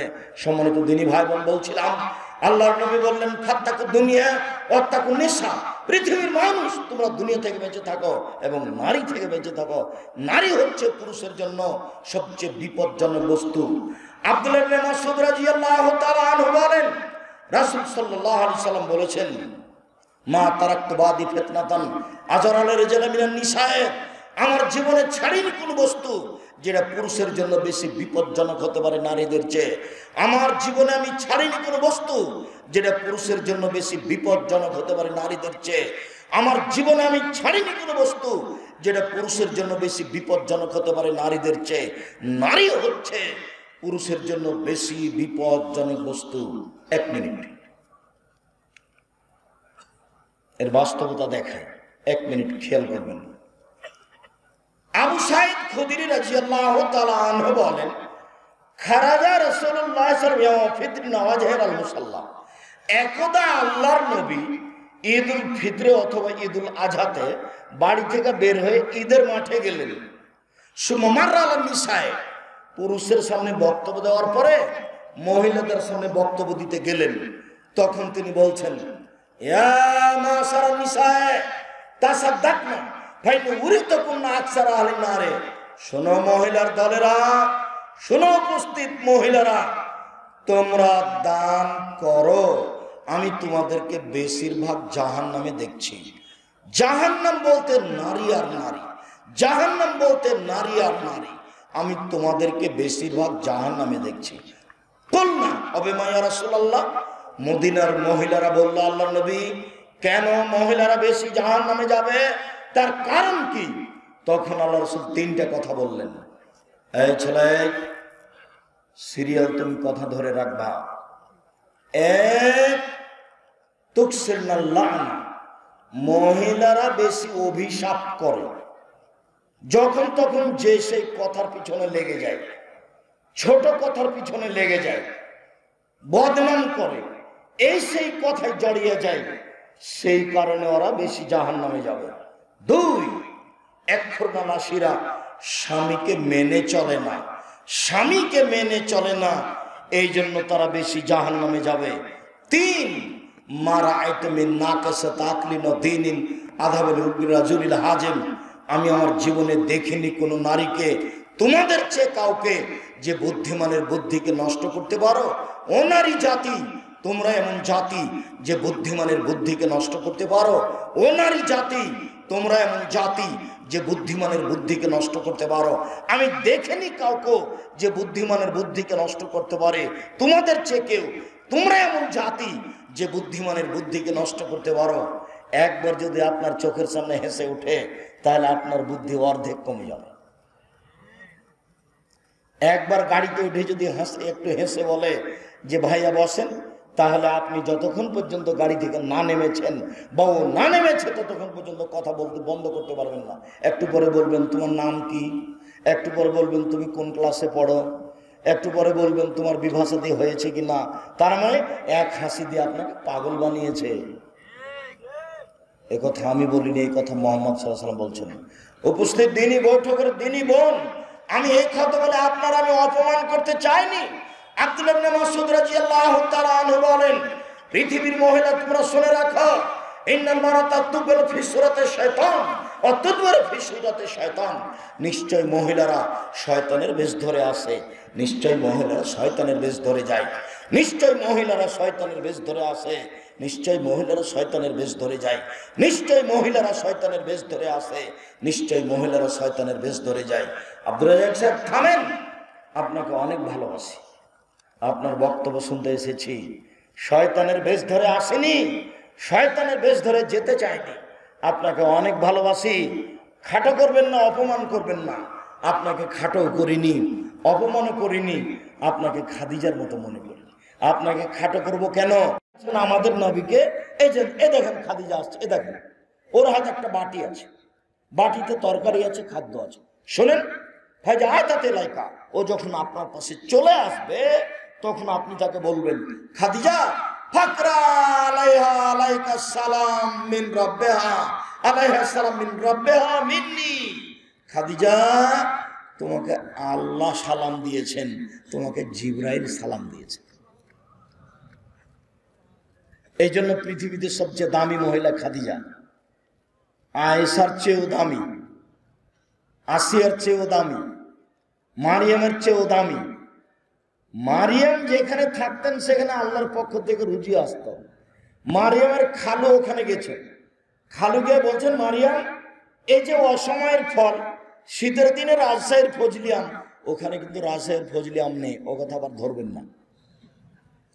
কি ব্যাপার আয় মারিয়াম, অসময়ে ফল কেন তোমার কাছে? তখন মারিয়াম বলছেন, হাজা মিন ইনদিল্লাহ, এটা আল্লাহর পক্ষ থেকে এসেছে। খাদিজার কাছে এরকম খাদ্য এসেছে কি না তা আমাদের জানা নেই, তবে মারিয়ামকে আল্লাহ সালাম দিয়েছেন এ কথারও প্রমাণ নেই। খাদিজাকে কে সালাম দিয়েছেন? আল্লাহ। আর কে দিয়েছেন? জিবরাইল আলাইহিস সালাম। তো উপস্থিত দিনী বৈঠকের মুসলিম বোন, আমি যে বললাম যে মহিলারা শয়তানের বেশ ধরে আসে, শয়তানের বেশ ধরে যায়, তাহলে আমি কি খাদিজাকে শয়তান বললাম? নাউজুবিল্লাহ মিন যালিক। তাহলে খাদিজা অনেক ভালো, আপনাকে খাদিজার মতো মনে করছে, আপনাকে আমি কষ্ট দিতে এখানে ডাকিনি। সত্যই আপনি এসেছেন, আপনার জন্য জান্নাতের সব দরজা খোলা। আপনি চারটা কাজ করেন, আপনি কেন শয়তানের বেশ ধরে আসবেন আর শয়তানের বেশ ধরে যাবেন? আপনার জন্য চারটা কাজ, চারটা কাজ করলে জান্নাতের সব দরজা খোলা। এক, সালাত খামসাহা, 5 ওয়াক্ত সালাত আদায় করলো। 2, সমাদ সাহারাহা, রমজান মাসের সিয়াম পালন করলো, রোজা থাকলো। 3, আতাত বালাহা, স্বামীকে মেনে চললো। 4, আহসানাত ফারজাহা, জেনায় লিপ্ত হলো না। এই চারটা কাজ যদি করতে পারেন আপনি, জান্নাতের সব দরজা খোলা। আব্দুর রাজ্জাক সাহেব, এবার আমাদের পক্ষ থেকে একটা কথা শোনেন। 5 ওয়াক্ত সালাত আমরা আদায় করি, কোনো সমস্যা নেই। রমজান মাসে আমরা সিয়াম রোজা থাকি। আমি জেনা কোনোদিন করিনি ছাত্র জীবন থেকে এখন পর্যন্ত, ছাত্রী জীবনেও করিনি, এখনো করিনি। তবে স্বামীকে মেনে চলতে একটু কষ্ট হয়। স্বামীর মুখ খুব খারাপ, যখন তখন গালি দেয়, অকথ্য ভাষায় গালি দেয়, পরকীয়া প্রেমে লিপ্ত থাকে, সব সময় মোবাইলে আর একটা মেয়ের সাথে গল্প করে। এটা আমি সহ্য করতে পারি না, যার কারণে আমি তার সাথে কথাই বলি না। 6 মাস থেকে তার সাথে কথা নেই। এখন কি করতে হবে? আপনার সাথে আমার জরুরি পরামর্শ। আপনি আমার দিনী বোন, আপনাকে আমি অনুরোধ জানাচ্ছি, আপনি স্বামীকে মেনে নেন। তিতে লাগলেও মানেন, মিঠে লাগলেও মানেন, পরকীয়া প্রেমে লিপ্ত হলেও মানেন। আপনি তাকে পরকালের ভয় দেখাতে থাকেন, আল্লাহর ভয় দেখাতে থাকেন। প্রেম প্রীতির গল্প কারোর সাথে করলেও মানেন, মেনেই নেন, জান্নাত হবে। যদি আপনি মানতে না পারেন শেষ পর্যন্ত, তাহলে সংসার ত্যাগ করতে হবে, খোলা তালাক নিয়ে নিতে হবে। কোনো সমস্যা নেই। কাজীর কাছে গিয়ে, চেয়ারম্যানের কাছে গিয়ে, মেম্বারের কাছে গিয়ে বলবেন আমি আমার স্বামীর ভাত খাবো না, ভিন্ন করার ব্যবস্থা করে দেন। ও তখন একটা খোলা তালাক লিখে দিয়ে চেয়ারম্যানের সিগনেচার নিয়ে, আপনার সিগনেচার নিয়ে তার স্বামীর কাছে পাঠিয়ে দিবে। আপনি তাকে খোলা হিসাবে তালাক দিয়ে দিলেন, কোনো সমস্যা নেই।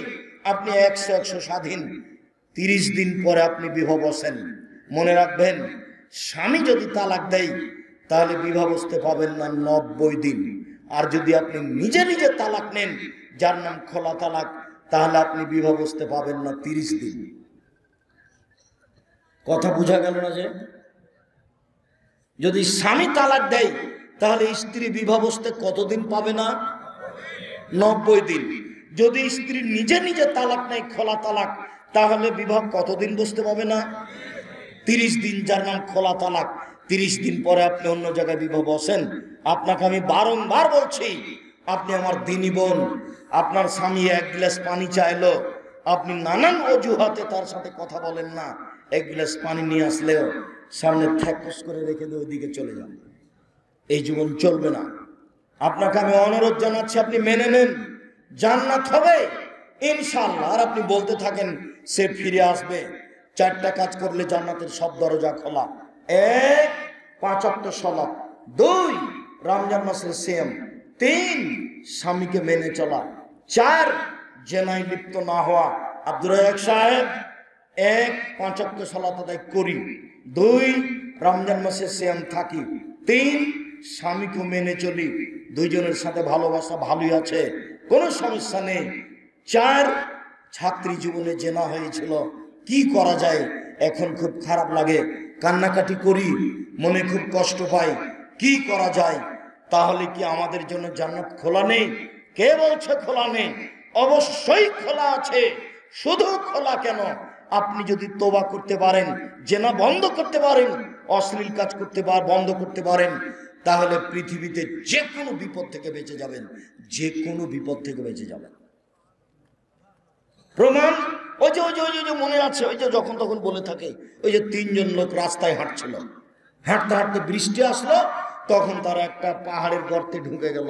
ঢুকতেই একটা বড় পাথর পাহাড়ের মুখের উপরে সে পড়ে গেল, ওটা তো সরাতে পারবে না। তখন একজন বলছে, আল্লাহ, আমার বাপ মাকে আমি ভালোবাসি, একটু পাথরটা সরিয়ে দেন। তো আল্লাহ বললেন ঠিক আছে, দিলাম। আরেকজন লোক বলল, আল্লাহ, আমি একটা লোককে কাজে নিয়েছিলাম, অর্ধেক দিন কাজ করলো, মনটা খারাপ করে চলে যাচ্ছে। আমি বললাম দেখো, অর্ধেক দিন টাকা নেও। সে নিল না।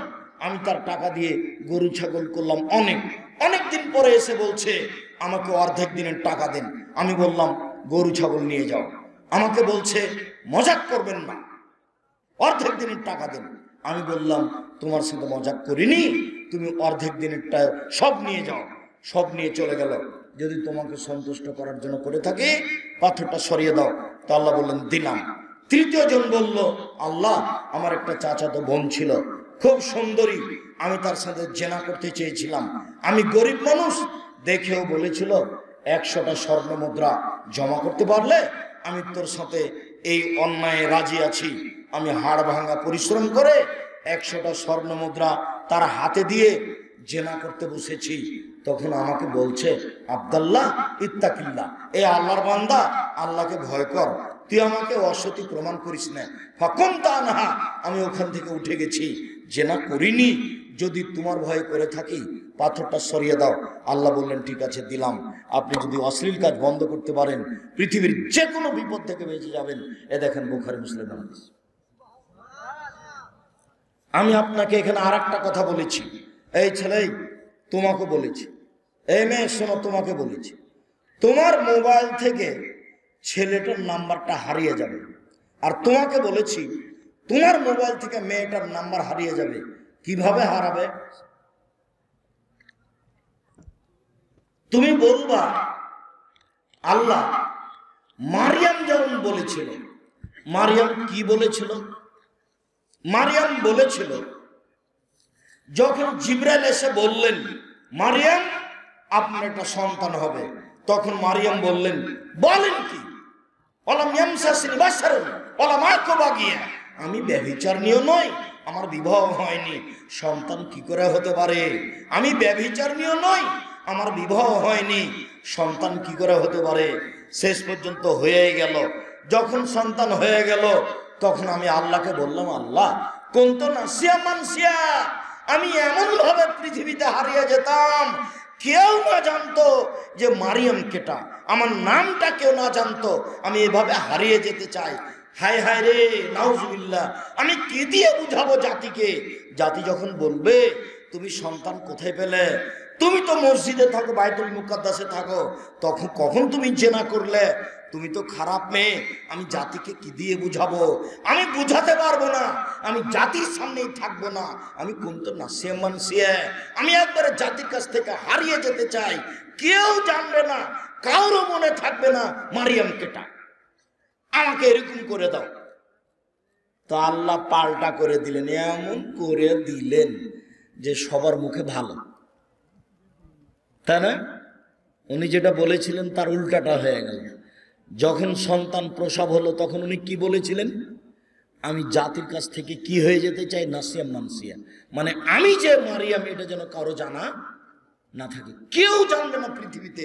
তো তোমার ওই মেয়েটার মোবাইল নাম্বারটা এমন হয়ে যাবে তোমার কাছ থেকে যে জীবনে তুমি কোনোদিন এই নাম্বারে কথা বলোনি, এটা এরকম হয়ে যাবে। ওই নাম্বারটা তোমার কাছ থেকে এমন ভাবে ভুলে যাবে, এখনই মিটিয়ে দাও, এখনই দাও। এই ছেলে, বক্তব্যের সাথে মুনাফিকি করো। তোমার মোবাইলে যেন আর কোনোদিন মেয়ের নাম্বার না থাকে। যত মেয়ের নাম্বার আছে তুমি সেগুলোকে বলো নাসিয়া মানসিয়া, আমি ওই নাম্বার ভুলে গেছি, জীবনে কোনোদিন মনে করবো না। তুমি যে কোনো বিপদ থেকে বেঁচে যাবা। আর একটা দেখো, এইদিকে দেখো, উপস্থিত বৈঠকের মুসলিম বোন, আপনাকে বলছি, জেনা হয়েছে, চিন্তা করার কিছু নেই, তওবা করেন, কান্নাকাটি করেন, ক্ষমা হয়ে যাবে। বিচারের মাঠে আপনি বিশেষ ছায়াতলে থাকতে পাবেন।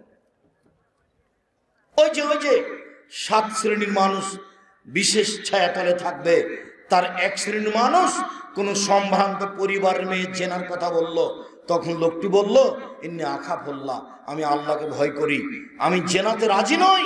মহিলা মানুষ আপনি এই কথা আল্লাহকে বলেন, কান্নাকাটি করে বিচারের মাঠে বিশেষ ছায়াতলে থাকার জায়গা হবে। এই ছেলে, তোমাকে বলছি, তুমি আল্লাহকে বলো, বিচারের মাঠে তুমি বিশেষ ছায়া পাবা। শুধু তাই নয়, তোমার জন্য জান্নাতুল মাওয়া আছে। আল্লাহ তাআলা বলছেন ওয়ানাহা নাফসা আনিল হাওয়া ফাইনাল জান্নাতা হিয়াল মাওয়া। পৃথিবীর মানুষ শুনে রাখো, যারা অশ্লীল কাজ বন্ধ করতে পারবে আমি আল্লাহ তাকে জান্নাতুল মাওয়া দিয়ে দিলাম। পৃথিবীর মানুষ শুনে রাখো, যারা অশ্লীল কাজ বন্ধ করতে পারবে আমি আল্লাহ তাদেরকে জান্নাতুল মাওয়া দিয়ে দিলাম। সম্মানিত দিনী ভাই বোন, আমি বলছিলাম আব্দুল্লাহ ইবনে মাসউদ রাদিয়াল্লাহু তাআলা আনহু বলেন, রাসূল সাল্লাল্লাহু আলাইহি সাল্লাম বলেছেন, সাবধান, তোমরা মহিলাদের কাছে যায় না, গেলেই বিপদে পড়ে যাবা। সাবধান, তোমরা মহিলাদের কাছে যায় না, গেলেই বিপদে পড়ে যাবা। তখন একজন আনসারী বলছেন, আল্লাহর নবী, আলহামু দেবর, তাহলে দেবর কি করবে? ও যে ভাবির সাথে থাকে খায়, তাহলে দেবর কি করবে? তখন আল্লাহ রাসূল বলছেন, আলহামু আল মউত, ভাবিকে দেবরকে ভয় করতে হবে মরণের মতো। মরণকে যেমন ভয় করে মানুষ, আসলো কি আসলো, কখন যে মরণ হবে, এরকম ভাবে দেবরকে ভয় করতে হবে। এই ছেলে, তোমার কথাটা মনে আছে কিনা দেখি, তোমাকে একটু স্মরণ করাই। এই যে কথাটা আমি তোমাকে বলছিলাম যে তোমার ভাবি বোরখা পরে, 5 ওয়াক্ত সালাত আদায় করে, তাহাজ্জুদ পড়ে, মাথায় কাপড় দিয়ে থাকে, তুমি যে ঘরে আছো সেই ঘরে হঠাৎ করে চলে গেছে, চলে গিয়ে দেখছে যে তুমি বসে আছো। তো তোমার ভাবি বলছে, আরে আহমদ, তোকেই তো খুঁজছি, তুই এতক্ষণ থেকে কোথায় ছিলি? তোমার ভাবি কিন্তু তাহাজ্জুদ পড়ে, বোরখা পরে, আর খুঁজতে গিয়ে তোমাকে বলছে যে তোকেই তো খুঁজছি, কোথায় গেছিলি? আরেকজন, এবার খালেদের ভাবি তাহাজ্জুদ পড়ে, বোরখা পরে। তো এই ঘরে যে খালেদ আছে তার জানা ছিল না, মাথায় কাপড় নেই তোমার ভাবির, তোমার ঘরে চলে এসেছে। চট করে তোমার ঘরে আসার সাথে সাথে উল্টা ফিরে গেছে, ছি ছি ছি ছি ছি ছি, আমার দেবরের ঘরে ছিল, আমি তো খেয়াল করিনি। ইন্নালিল্লাহ, আমার দেবর মনে হয় আমার মাথার চুল দেখে নিয়েছে, আমাকে মনে হয় খালি গায়ে দেখে নিয়েছে, ছি ছি ছি ছি। বলো তো এটা কি? এটা ঈমান। ঈমান যত বেশি হবে পাপ তত কম হবে। ঈমান যত কম হবে পাপ তত বেশি হবে। লোকটা তাহাজ্জুদে পড়ে আর ল্যাংটা মেয়ে টিভি তো দেখে, তাহলে ঈমান কোথায় গেল? তোমার ভাবি তাহাজ্জুদে পড়ে, দেবরের সাথে গল্প করে, তোমার ভাই যখন থাকে না তখন মোবাইলে প্রেমের গল্প করে, তাহলে ঈমান কোথায় গেল? ঈমান তাকে ঠেকাতে পারে না। ঈমান এমন কিছু যে মানুষকে পাপ থেকে দূরে রাখতে পারে, তার নাম ঈমান। ঈমান যত বেশি হবে পাপ তত কম হবে, ঈমান যত কম হবে পাপ তত বেশি হবে। 5 ওয়াক্ত সালাত আদায় করে, তাহাজ্জুদ পড়ে, দাড়ি চাঁচা আছে। 5 ওয়াক্ত সালাত আদায় করে, তাহাজ্জুদ পড়ে, প্যান্টটা টাকনো নিচে আছে। প্রতি বছরই হজ করে, রমজান মাসে কি করতে যায়? উমরা করতে যায়। এরপরে সুন্দর করে দাড়ি চাঁচা আছে, এরপরে প্যান্টটা টাকনো নিচে আছে, এরপরে দোকানে বসে আড্ডা পিটে, তার মানে ঈমান কাজ করে না। সম্মানিত দিনী ভাই বোন, রাসূল সাল্লাল্লাহু আলাইহি সাল্লাম বলেন, লা ইয়াখরুজু রাজুলুন মিন ইমরাতিন ইল্লা কানা সালাহু শাইতান। পৃথিবীর মানুষ শোনো, কোন পুরুষ যেন কোন নারীর সাথে নির্জনে একত্রিত না হয়। কোন পুরুষ যদি কোন নারীর সাথে নির্জনে একত্রিত হয় তাহলে তৃতীয় জন হবে শয়তান, রক্ষা পাবে না। শয়তান থেকে মানুষকে বেঁচে থাকা উচিত। চট করে একটা ঘটনা, বুখারী মুসলিমের হাদিস মাথায় চলে আসলো, আমার দিকে একটু খেয়াল করেন তো, আমি আপনাকে বুঝাতে পারি কিনা। মাঝে মধ্যে হাদিসটা বুখারীতে আছে, কতবার যে এসেছে। আল্লাহর নবী ইতিকাফ করছিলেন। আল্লাহর নবীর একজন স্ত্রী নাম হলো সাফিয়া। সাফিয়া দেখতে খুব সুন্দরী ছিলেন। সাফিয়া ছিল ইহুদি পরিবারের মেয়ে, সাফিয়া ছিল বড় ঘরের মেয়ে। তো আল্লাহর নবী ইতিকাফে আছেন, সাফিয়া এসেছেন রাসূলের সাথে কথা বলতে। এখন কথা বলা যখন শেষ হয়েছে তখন সাফিয়া রাদিয়াল্লাহু তাআলা চলে যাচ্ছেন ঘরে বাড়িতে। তো আল্লাহ রাসূলের পিছনে পিছনে যাচ্ছেন।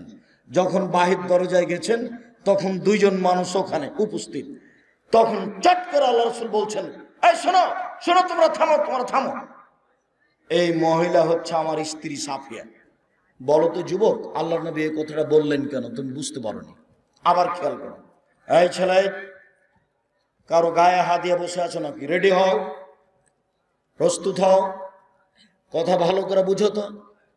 সাফিয়া কে? আল্লাহ নবীর স্ত্রী। আল্লাহ নবী কি করছিলেন? ইতিকাফে বসেছিলেন। কে দেখতে আসলেন? সাফিয়া স্ত্রী। স্বামী স্ত্রী কথা হলো।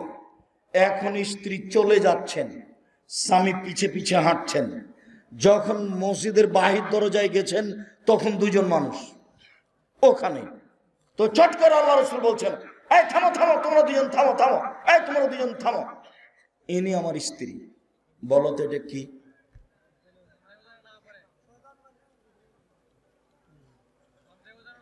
সন্দেহ যেন না করে, জাযাকাল্লাহ খায়র। যদি আল্লাহ রাসূল না বলতেন যে এটা আমার স্ত্রী, তাহলে তারা 2 জন বলতো আর যেত, মহিলাটা যে কে বিষয়টা বোঝা গেল না। রাসূলের কাছে কি কারণে আসলেন মেয়েটা, কি কারণ? এখন শয়তান বলতে থাকবে। ওর লোকটা যখন বাড়ি কাছাকাছি হয়ে যাবে, জেনার কোনো ঘটনা ছিল নাকি, ব্যাপারটা কি? আল্লাহ রাসূল বলছেন, শোনো, শয়তান যেন তোমাকে বিপদে ফেলতে না পারে, এই জন্য বললাম ইনি আমার স্ত্রী। হাদিস বুখারী মুসলিম যদি বুঝাতে না পারে, আমি অক্ষম। আমার অক্ষমতার কারণে বুঝাতে পারলাম না। যেখানে সন্দেহ আছে সেখান থেকে দ্রুত সরে যেতে হবে, এবং সন্দেহ যেন না করে সেটা তাড়াতাড়ি অস্বীকার করতে হবে, সরাতে হবে। আর একটা প্রমাণ দিই, যখন জুলাইখা সব দরজা বন্ধ করে দিল, জুলাইখা সব দরজা বন্ধ করে দিল ইসবকে ঘরে নিয়ে, তারপরে বলল, হাই তালাক ইসব, তুমি আমার সাথে জেনায় লিপ্ত হও। বলার সাথে সাথে ইসব দৌড়িয়ে বের হচ্ছেন। দরজাগুলি সব এমনি খুলে যাচ্ছে নাকি, এই মনে হচ্ছে বিবরণে এমনি খুলে যাচ্ছে। আগে আগে বের হয়েছেন ইউসুফ আর পিছনে পিছনে বের হয়েছেন জুলাইখা। জুলাইখা বের হয়ে ওখানে তার স্বামী ছিল, তার স্বামীকে বলছেন, এই দেখো যেই ছেলে কাজের জন্য বাড়িতে রেখেছ সেই ছেলে তোমার স্ত্রীর সাথে জেনা করতে চাই, একে পিটন দিতে হবে, নইলে জেলখানায় বন্দি করতে হবে। এই পর্যন্ত জুলাইখা বলেছে। চট করে ইউসুফ আলাইহিস সালাম বলছেন, আরে না, হিয়ার আওয়াজ আপনি, আমি তার সাথে অন্যায় করিনি, ও আমাকে অন্যায় করার জন্য ফসলানোর চেষ্টা করেছে। তাহলে অশ্লীল কাজ বা কোনো বিপদ হাতে হাতে কি করতে হবে? না করতে হবে, অস্বীকার করতে হবে। কথা বুঝানো গেল না? যদিও ইউসুফ আলাইহিস সালামের জেল হয়ে গেল 12 বছর। ইউসুফ আলাইহিস সালাম নিজেই জেলে যেতে চেয়েছেন, আসলে জেল হয়নি। উনি বলেছেন এই মেয়েদের ফিতনার মধ্যে আমি থাকতে রাজি নই, আমার কাছে জেলই ভালো। তাই তিনি 12 বছরের জন্য জেলে চলে গেলেন। কিন্তু যখন জুলাইখা বলল যে আমার সাথে অন্যায় করেছে, বলার সাথে সাথে ইউসুফ আলাইহিস সালাম কি বললেন? ওটাকে না করে দিলেন। আর একটা কথা বলে রাখি তোমাকে, যেদিন ইউসুফ আলাইহিস সালামকে জেল থেকে বের করার জন্য সরকারি লোক এসেছে, সেদিন ইউসুফ আলাইহিস সালাম বললেন, যান সরকারকে বলেন জুলাইখার কি খবর, জুলাইখাকে জাতির সামনে ঘোষণা দিতে হবে অন্যায় আমি করেছি, এইসব করেনি। যতদিন পর্যন্ত জুলাইখা জাতির সামনে ঘোষণা না দিবে ততদিন পর্যন্ত আমি ইউসুফ জেল থেকে বের হব না। জুলাইখার স্বামী যেন মনে না করে যে আমি আমানতের খেয়ানত করেছি, আমি আমানতের খেয়ানত করিনি।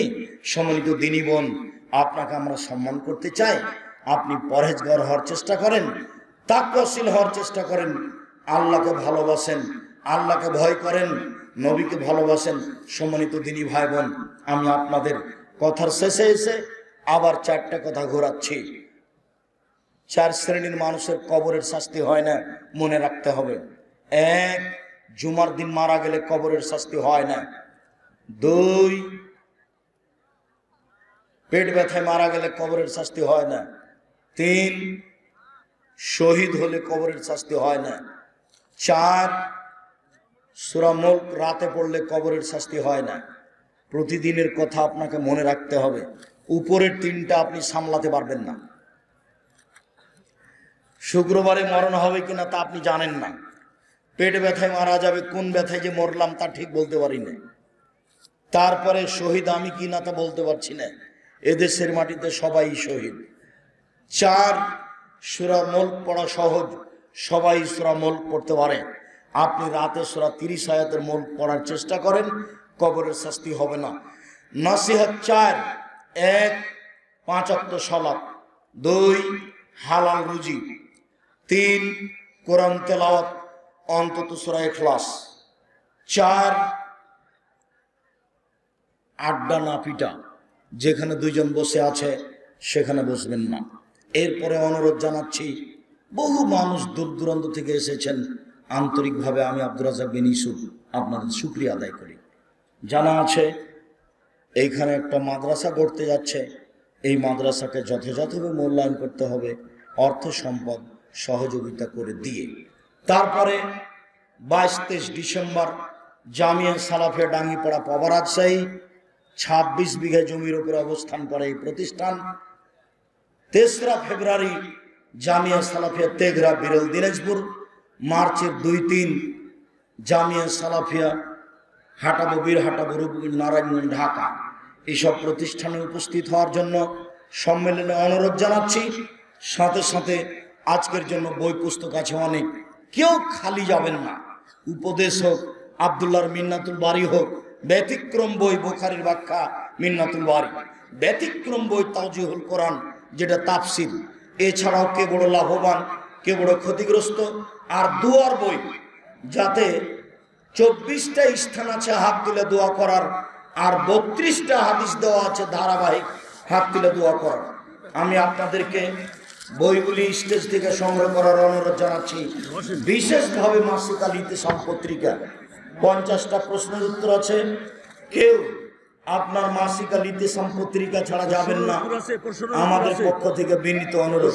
টাকা নিয়ে কারো হাত থেকে নিয়ে একটা মাসিক আল ইতিসাম পত্রিকা নিয়ে যাবেন, আমি আপনার ভালোবাসা বুঝতে পারবো। অনেক গুরুত্বপূর্ণ প্রশ্ন আছে, প্রশ্নের জবাব করে শুনবেন। প্রশ্নের উত্তর দিই, বইগুলো সংগ্রহ করেন। ওটা একটা দাওয়াতের অনেক বড় মাধ্যম। বেতের সালাতের দোয়া কোনো জানি না, দোয়া কোনো ব্যতীত কি বেতের সালাত হবে না? বেতের সালাত পড়তে হবে 1 রাকাত 3 রাকাত, দোয়া কোনো ছাড়াই। দোয়া কোনো আল্লাহর নবী কখনো পড়েননি, সাহাবী থেকে পড়া বোঝা যায়। কেউ যদি কোনো দিন দোয়ায় কোনো পড়তে চায় তাহলে বেতের সালাতে পড়বে। কেউ যদি কোনো দিন দোয়ায় কোনো পড়তে চায় তাহলে বেতের সালাতে পড়বে। দোয়ায় কোনো জরুরি নয়। ফরজ গোসল না করে সালাত আদায় করলে সালাত কবুল হবে কি? জি না। অসুস্থতার কারণে গোসল করেনি, তায়াম্মুম করবে, সেটা ভিন্ন কথা। সালাতের ওযু করে আয়নায় মুখ দেখলে ওযু ভঙ্গ হবে কি? জি না। ওযু করে কুকুরে কাপড় ছুঁলে ওযু নষ্ট হয় না। কাপড় খুলে আর একটা কাপড় পরলে ওযু নষ্ট হয় না। নখ কাটলে ওযু নষ্ট হয় না। বাচ্চাকে দুধ খাওয়ালে ওযু নষ্ট হয় না। ফরজ সালাতে ইকামত দেওয়া কি বাধ্যতামূলক? ইকামত ইবাদত, ইকামত জিকির। কাজেই ফরজ সালাতে ইকামত দিয়েই শুরু করবে, এটাই ঠিক। কেউ যদি ঘুষ দিয়ে চাকুরি নেই এবং এই চাকুরি হতেছে সারা জীবন যতটা উপার্জন করবে, সবই কি হারাম? জি, সবই হারাম।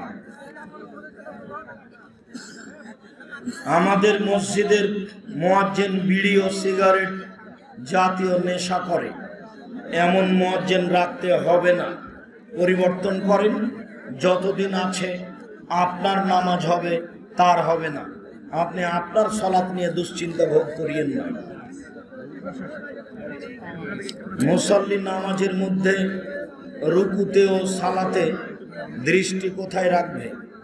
দৃষ্টি রাখবে সিজদার জায়গায়, আর সালামের বৈঠকে আঙ্গুলের উপরে রাখবে। আচ্ছা জি, জাযাকুমুল্লাহ। আসসালামু আলাইকুম। ইয়াজিদকে কাফের বলা যাবে কি? জি না, ইয়াজিদকে কাফের বলা যাবে না, তিনি একজন ভালো মানুষ। হুসাইনকে হত্যা করলেন যে, তিনি হত্যা করার আদেশ দেননি। ওবায়দুল্লাহ বিন জিয়াদ নিজে থেকে হত্যা করেছে। রাসূল সাল্লাল্লাহু আলাইহি ওয়াসাল্লামের দাদা পিতা জান্নাতে যাবে কি? জি না। আসসালামু আলাইকুম সাহেব, বৃহস্পতিবার হাত পায়ের নখ কাটা নাকি সুন্নাত? বার খাস নয়, যেদিন সুবিধা হবে সেদিন নখ কাটবেন। জনৈক মহিলা বলেছে গোল জামা পরা নাকি সুন্নাত মেয়েদের জন্য, ভুল বলেছে।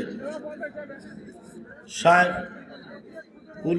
পুলসে রাতের পুল যদি কেউ পার হতে না পারে, সে নাকি সরাসরি ওখান থেকেই জাহান্নামে যাবে?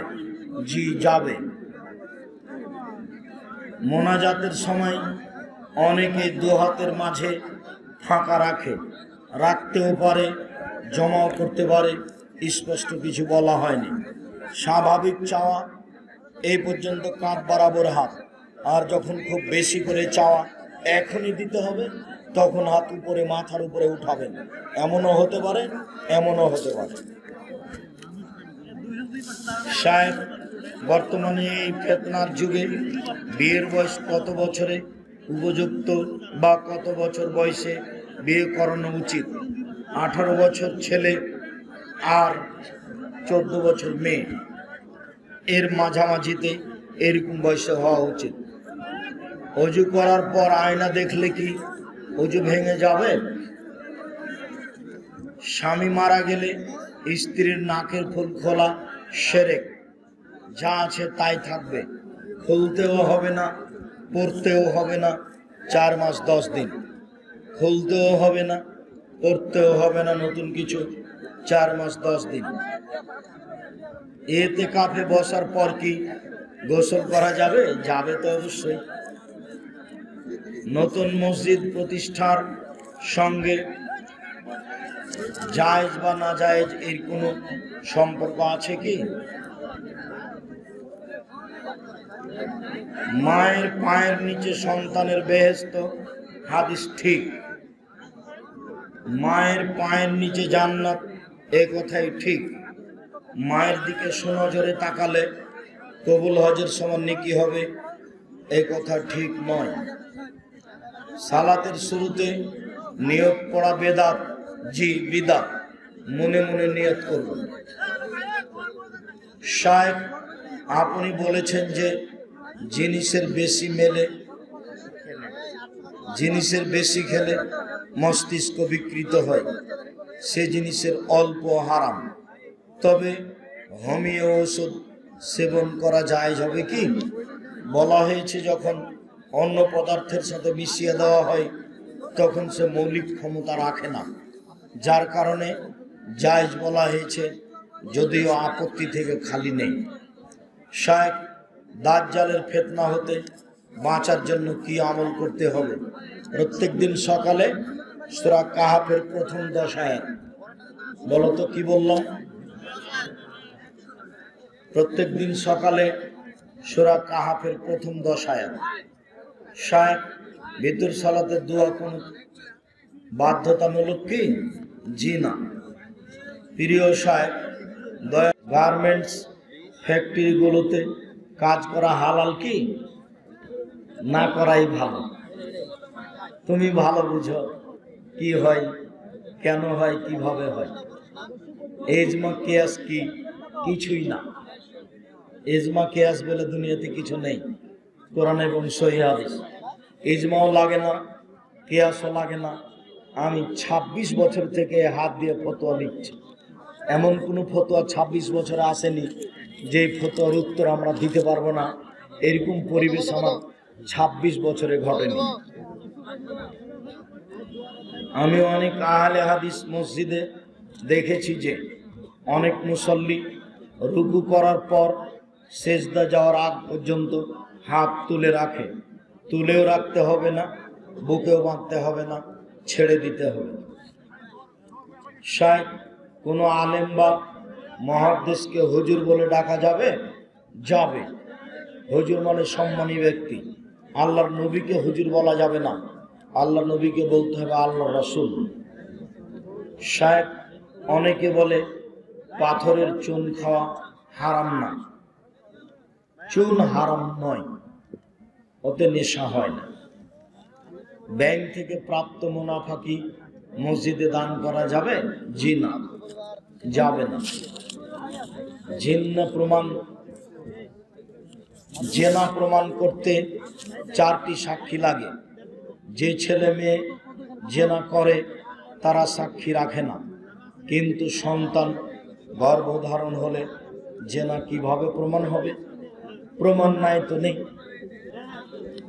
প্রমাণ নেই তো নেই, ও বিপদে পড়ছো কেন? যেটার প্রমাণ প্রয়োজন যদি পারা যায় তাহলে ওই কথা প্রকাশ করতে হবে, যদি না পারা যায় প্রমাণ করতে তাহলে কথা গোপন রাখতে হবে। প্রমাণ করতে পারবে না যদি বলে দাও তাহলে তোমাকে 80 লাঠি পিটাবে। তুমি নিজে চোখে দেখছো জেনা করতে, কিন্তু সাক্ষী পেশ করতে পারোনি, এখন তোমার মুখ বন্ধ রাখতে হবে, খুলতে পাবা না। খুললে 80 লাঠি। একটা ভিন্ন ধরনের বিধান। আপনি একবার 2 চোখে দেখতে পাচ্ছেন যে না আপনার স্ত্রীর সাথে অন্যের, কিন্তু আপনি বলতে পাবেন না। 4 জন সাক্ষীও নেই, এর কথাও নেই। পরকালে বিচারতে হবে, সেটা ভিন্ন কথা। সালাতে মনোযোগ বৃদ্ধির জন্য চোখ বন্ধ রাখা যাবে কি? না রাখাই ভালো। মাস্ক পরে সালাত চলবে না। মাওলানা সাহেবরা যে করলেন, আমি বুঝতে পারলাম না, সুলিও হয়নি, ফাঁসিও হয়নি, তো এমন করলেন কেন? আমার কোনোদিন করা লাগেনি। 2020 সালের করোনা ভাইরাসকে লক্ষ্য করে সলাতের আলোচনা চলছে অনলাইন আল ইতিসাম টিভিতে। এখন আছে জানাজার সলাত। আমরা বিস্তারিত লিখেছি, তাতে আমাদের 3 ফুট পর পর দাঁড়ানো লাগেনি। শায়েখ জর্দা ও গুল খাই এমন ইমামের পিছনে সালাত হবে কি? আপনার হবে, তার হবে না। প্রমাণ বুখারী মুসলিমের হাদিস। হুজুর, আমার প্রশ্ন হলো, যৌতুকের টাকা নেওয়ার পর টাকা ফেরত দিলে কি গুনাহ মাফ হবে কি? হবে ইনশাআল্লাহ। ফেরত তুমি দাও তো, ফেরত দিয়ে দিবা অবশ্যই। এটা আবার বাড়ি থেকে চাপ আছে, মানে শ্বশুরে বলছে যে না দিও না, দিও না, দিও না, দেওয়া লাগবে না। আচ্ছা বলুক, মানে ছেলে বিয়ে করতে যৌতুক নেবে না, বাড়ি থেকে যৌতুক নেওয়ার চাপ প্রয়োজন, চাপ দিচ্ছে। এটাই তো বললাম, তোমার বাপের মুখের দিকে দেখো। ওই সময় বলিনি তোমার বাপের মুখখান কালো হয়ে আছে, ছি থু ছি, এইভাবে উঠবে, ছি, এই টাকাতে আমি পেশাব করি, আমি কাজ করে খেতে পারি। বলেন কি আপনি? আমি ভাগ্য ছাড়া দুনিয়াতে এসেছি? চকলেট বিক্রি করে খাবো, এই পয়সা দিতে রাজি নই। মানুষের বাড়িতে কাজ করে খাবো, সারাদিন কাজ করে থাকবো, বুকে বল থাকবে কারো টাকা নিলে, নিজে উপার্জন করে খাই। সারাদিন 20 টাকা ইনকাম করেছি, 1 টাকা ফকিরকে দিব, 19 টাকা খরচ করব। এটা জীবন, সুখের জীবন। চিরদিনের মতো তোমার দাগ থেকে যাবে, তুমি শ্বশুরের কাছে টাকা, তোমার ছেলেরাও বলবে। কোরআনের কোন পৃষ্ঠা ছিঁড়ে গেলে কি করা দরকার? সবটুকু জ্বালিয়ে দিতে হবে, পানিতে ফেলা হবে না, কোথাও ফেলা হবে না, জ্বালিয়ে দেওয়া আদেশ। মহিলাদের উঠানো চুল কি করবে? মাটিতে পুঁতে দিবে। মহিলাদের চুল বিক্রি হারাম। হযরত মুহাম্মদ সাল্লাল্লাহু আলাইহি ওয়াসাল্লাম কিসের তৈরি? মাটির তৈরি। মহিলা মানুষ নদীতে গোসল করে পুরুষের সামনে দিয়ে যায়, এ বিষয়ে বলেন। এ বিষয়ে ওর বাবার স্বামী হলো ভালো মানুষ নয়, খারাপ মানুষ। ওর স্বামী হলো কাপুরুষ। স্বপ্ন দোষ হলে গোসল কি বাধ্যতামূলক? জি। স্বামী স্ত্রী মিলনে গোসল যা, স্বপ্ন দোষের গোসলও তাই। জনৈক আহলে হাদিসের এক আলেম বলেছেন, 7 আপ, পেপসি, কোকা-কোলা পান করা যায়। ও কথা তো আমিও জানি যে বলেছেন। তা আমি যখন বলেছি যে আল্লাহর নবী বললেন আমার উম্মত মদ খাবে, নাম দিবে অন্য, তা আমি তো বললাম যে পেপসি, কোকা-কোলা সেটাই, মানুষের নাম দিয়েছে অন্য, অথচ মদ। তো তোমার ওস্তাজিকে বের করতে বলো না সেটা কোনটা। ওই কিছু বলুক যে এই দেখেন এইটা, অথ মদ কিন্তু নাম দেওয়া আছে অন্য। আর পেপসি, আরসি, কোকা-কোলা ঠান্ডার ইতিহাস পড়ো, তোমরা জানতে পারবে সব। শুক্রবারে খুতবা চলাকালীন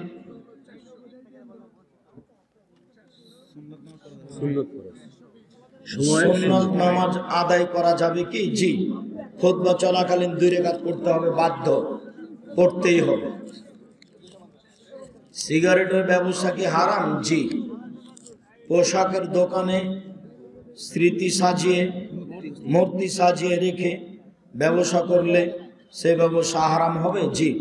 মাথা ছাড়া রাখতে পারেন, মাথা ছাড়া রাখা যাবে, তবে মেয়েকে ওভাবে সাজানো যাবে না। কোনো লোক মারা গেলে তার জন্য মজলিস করলে সেই মজলিস খাওয়া হারাম, কুকুরকে খাওয়াতে হবে ওটা।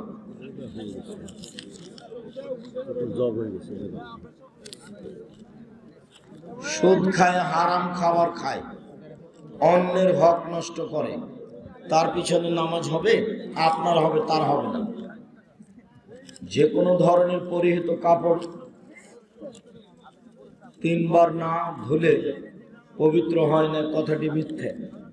নতুন কাপড় না ধুয়ে সালাত আদায় করেন, সমস্যা নেই। আসসালামু আলাইকুম। শেখ, বটতলা বাজার থেকে কিছু ছেলে আপনার ওয়াজ শোনার জন্য এখানে এসেছে। তারা আপনার ওয়াজ শুনে কিন্তু সালাত আদায় করে না। এটা যেন আর না বলে, তোমাদেরকে বলছি, তোমাদের অনেক ভালোবাসা আমার সাথে। এই কথা শুনলে আমিও কষ্ট পাই। তোমাদের ভালোবাসাটা আল্লাহ কবুল করুক, ভালোবাসাটা আমল দিয়ে দেখানোর চেষ্টা করিও। তোমার আশাতে আমিও খুশি।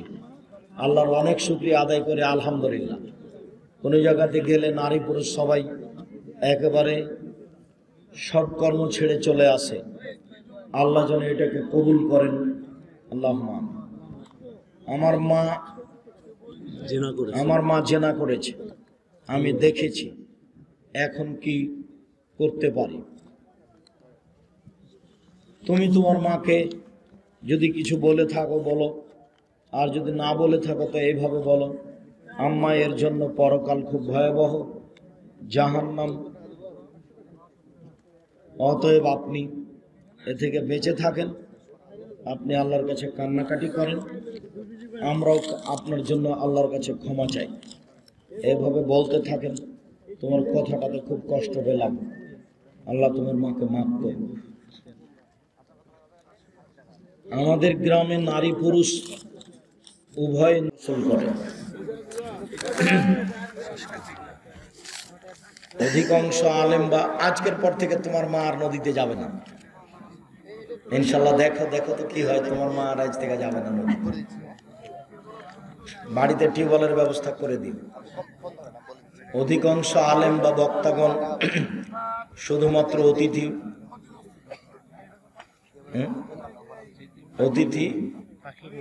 অতিথি পাখির নেই শীতকালে।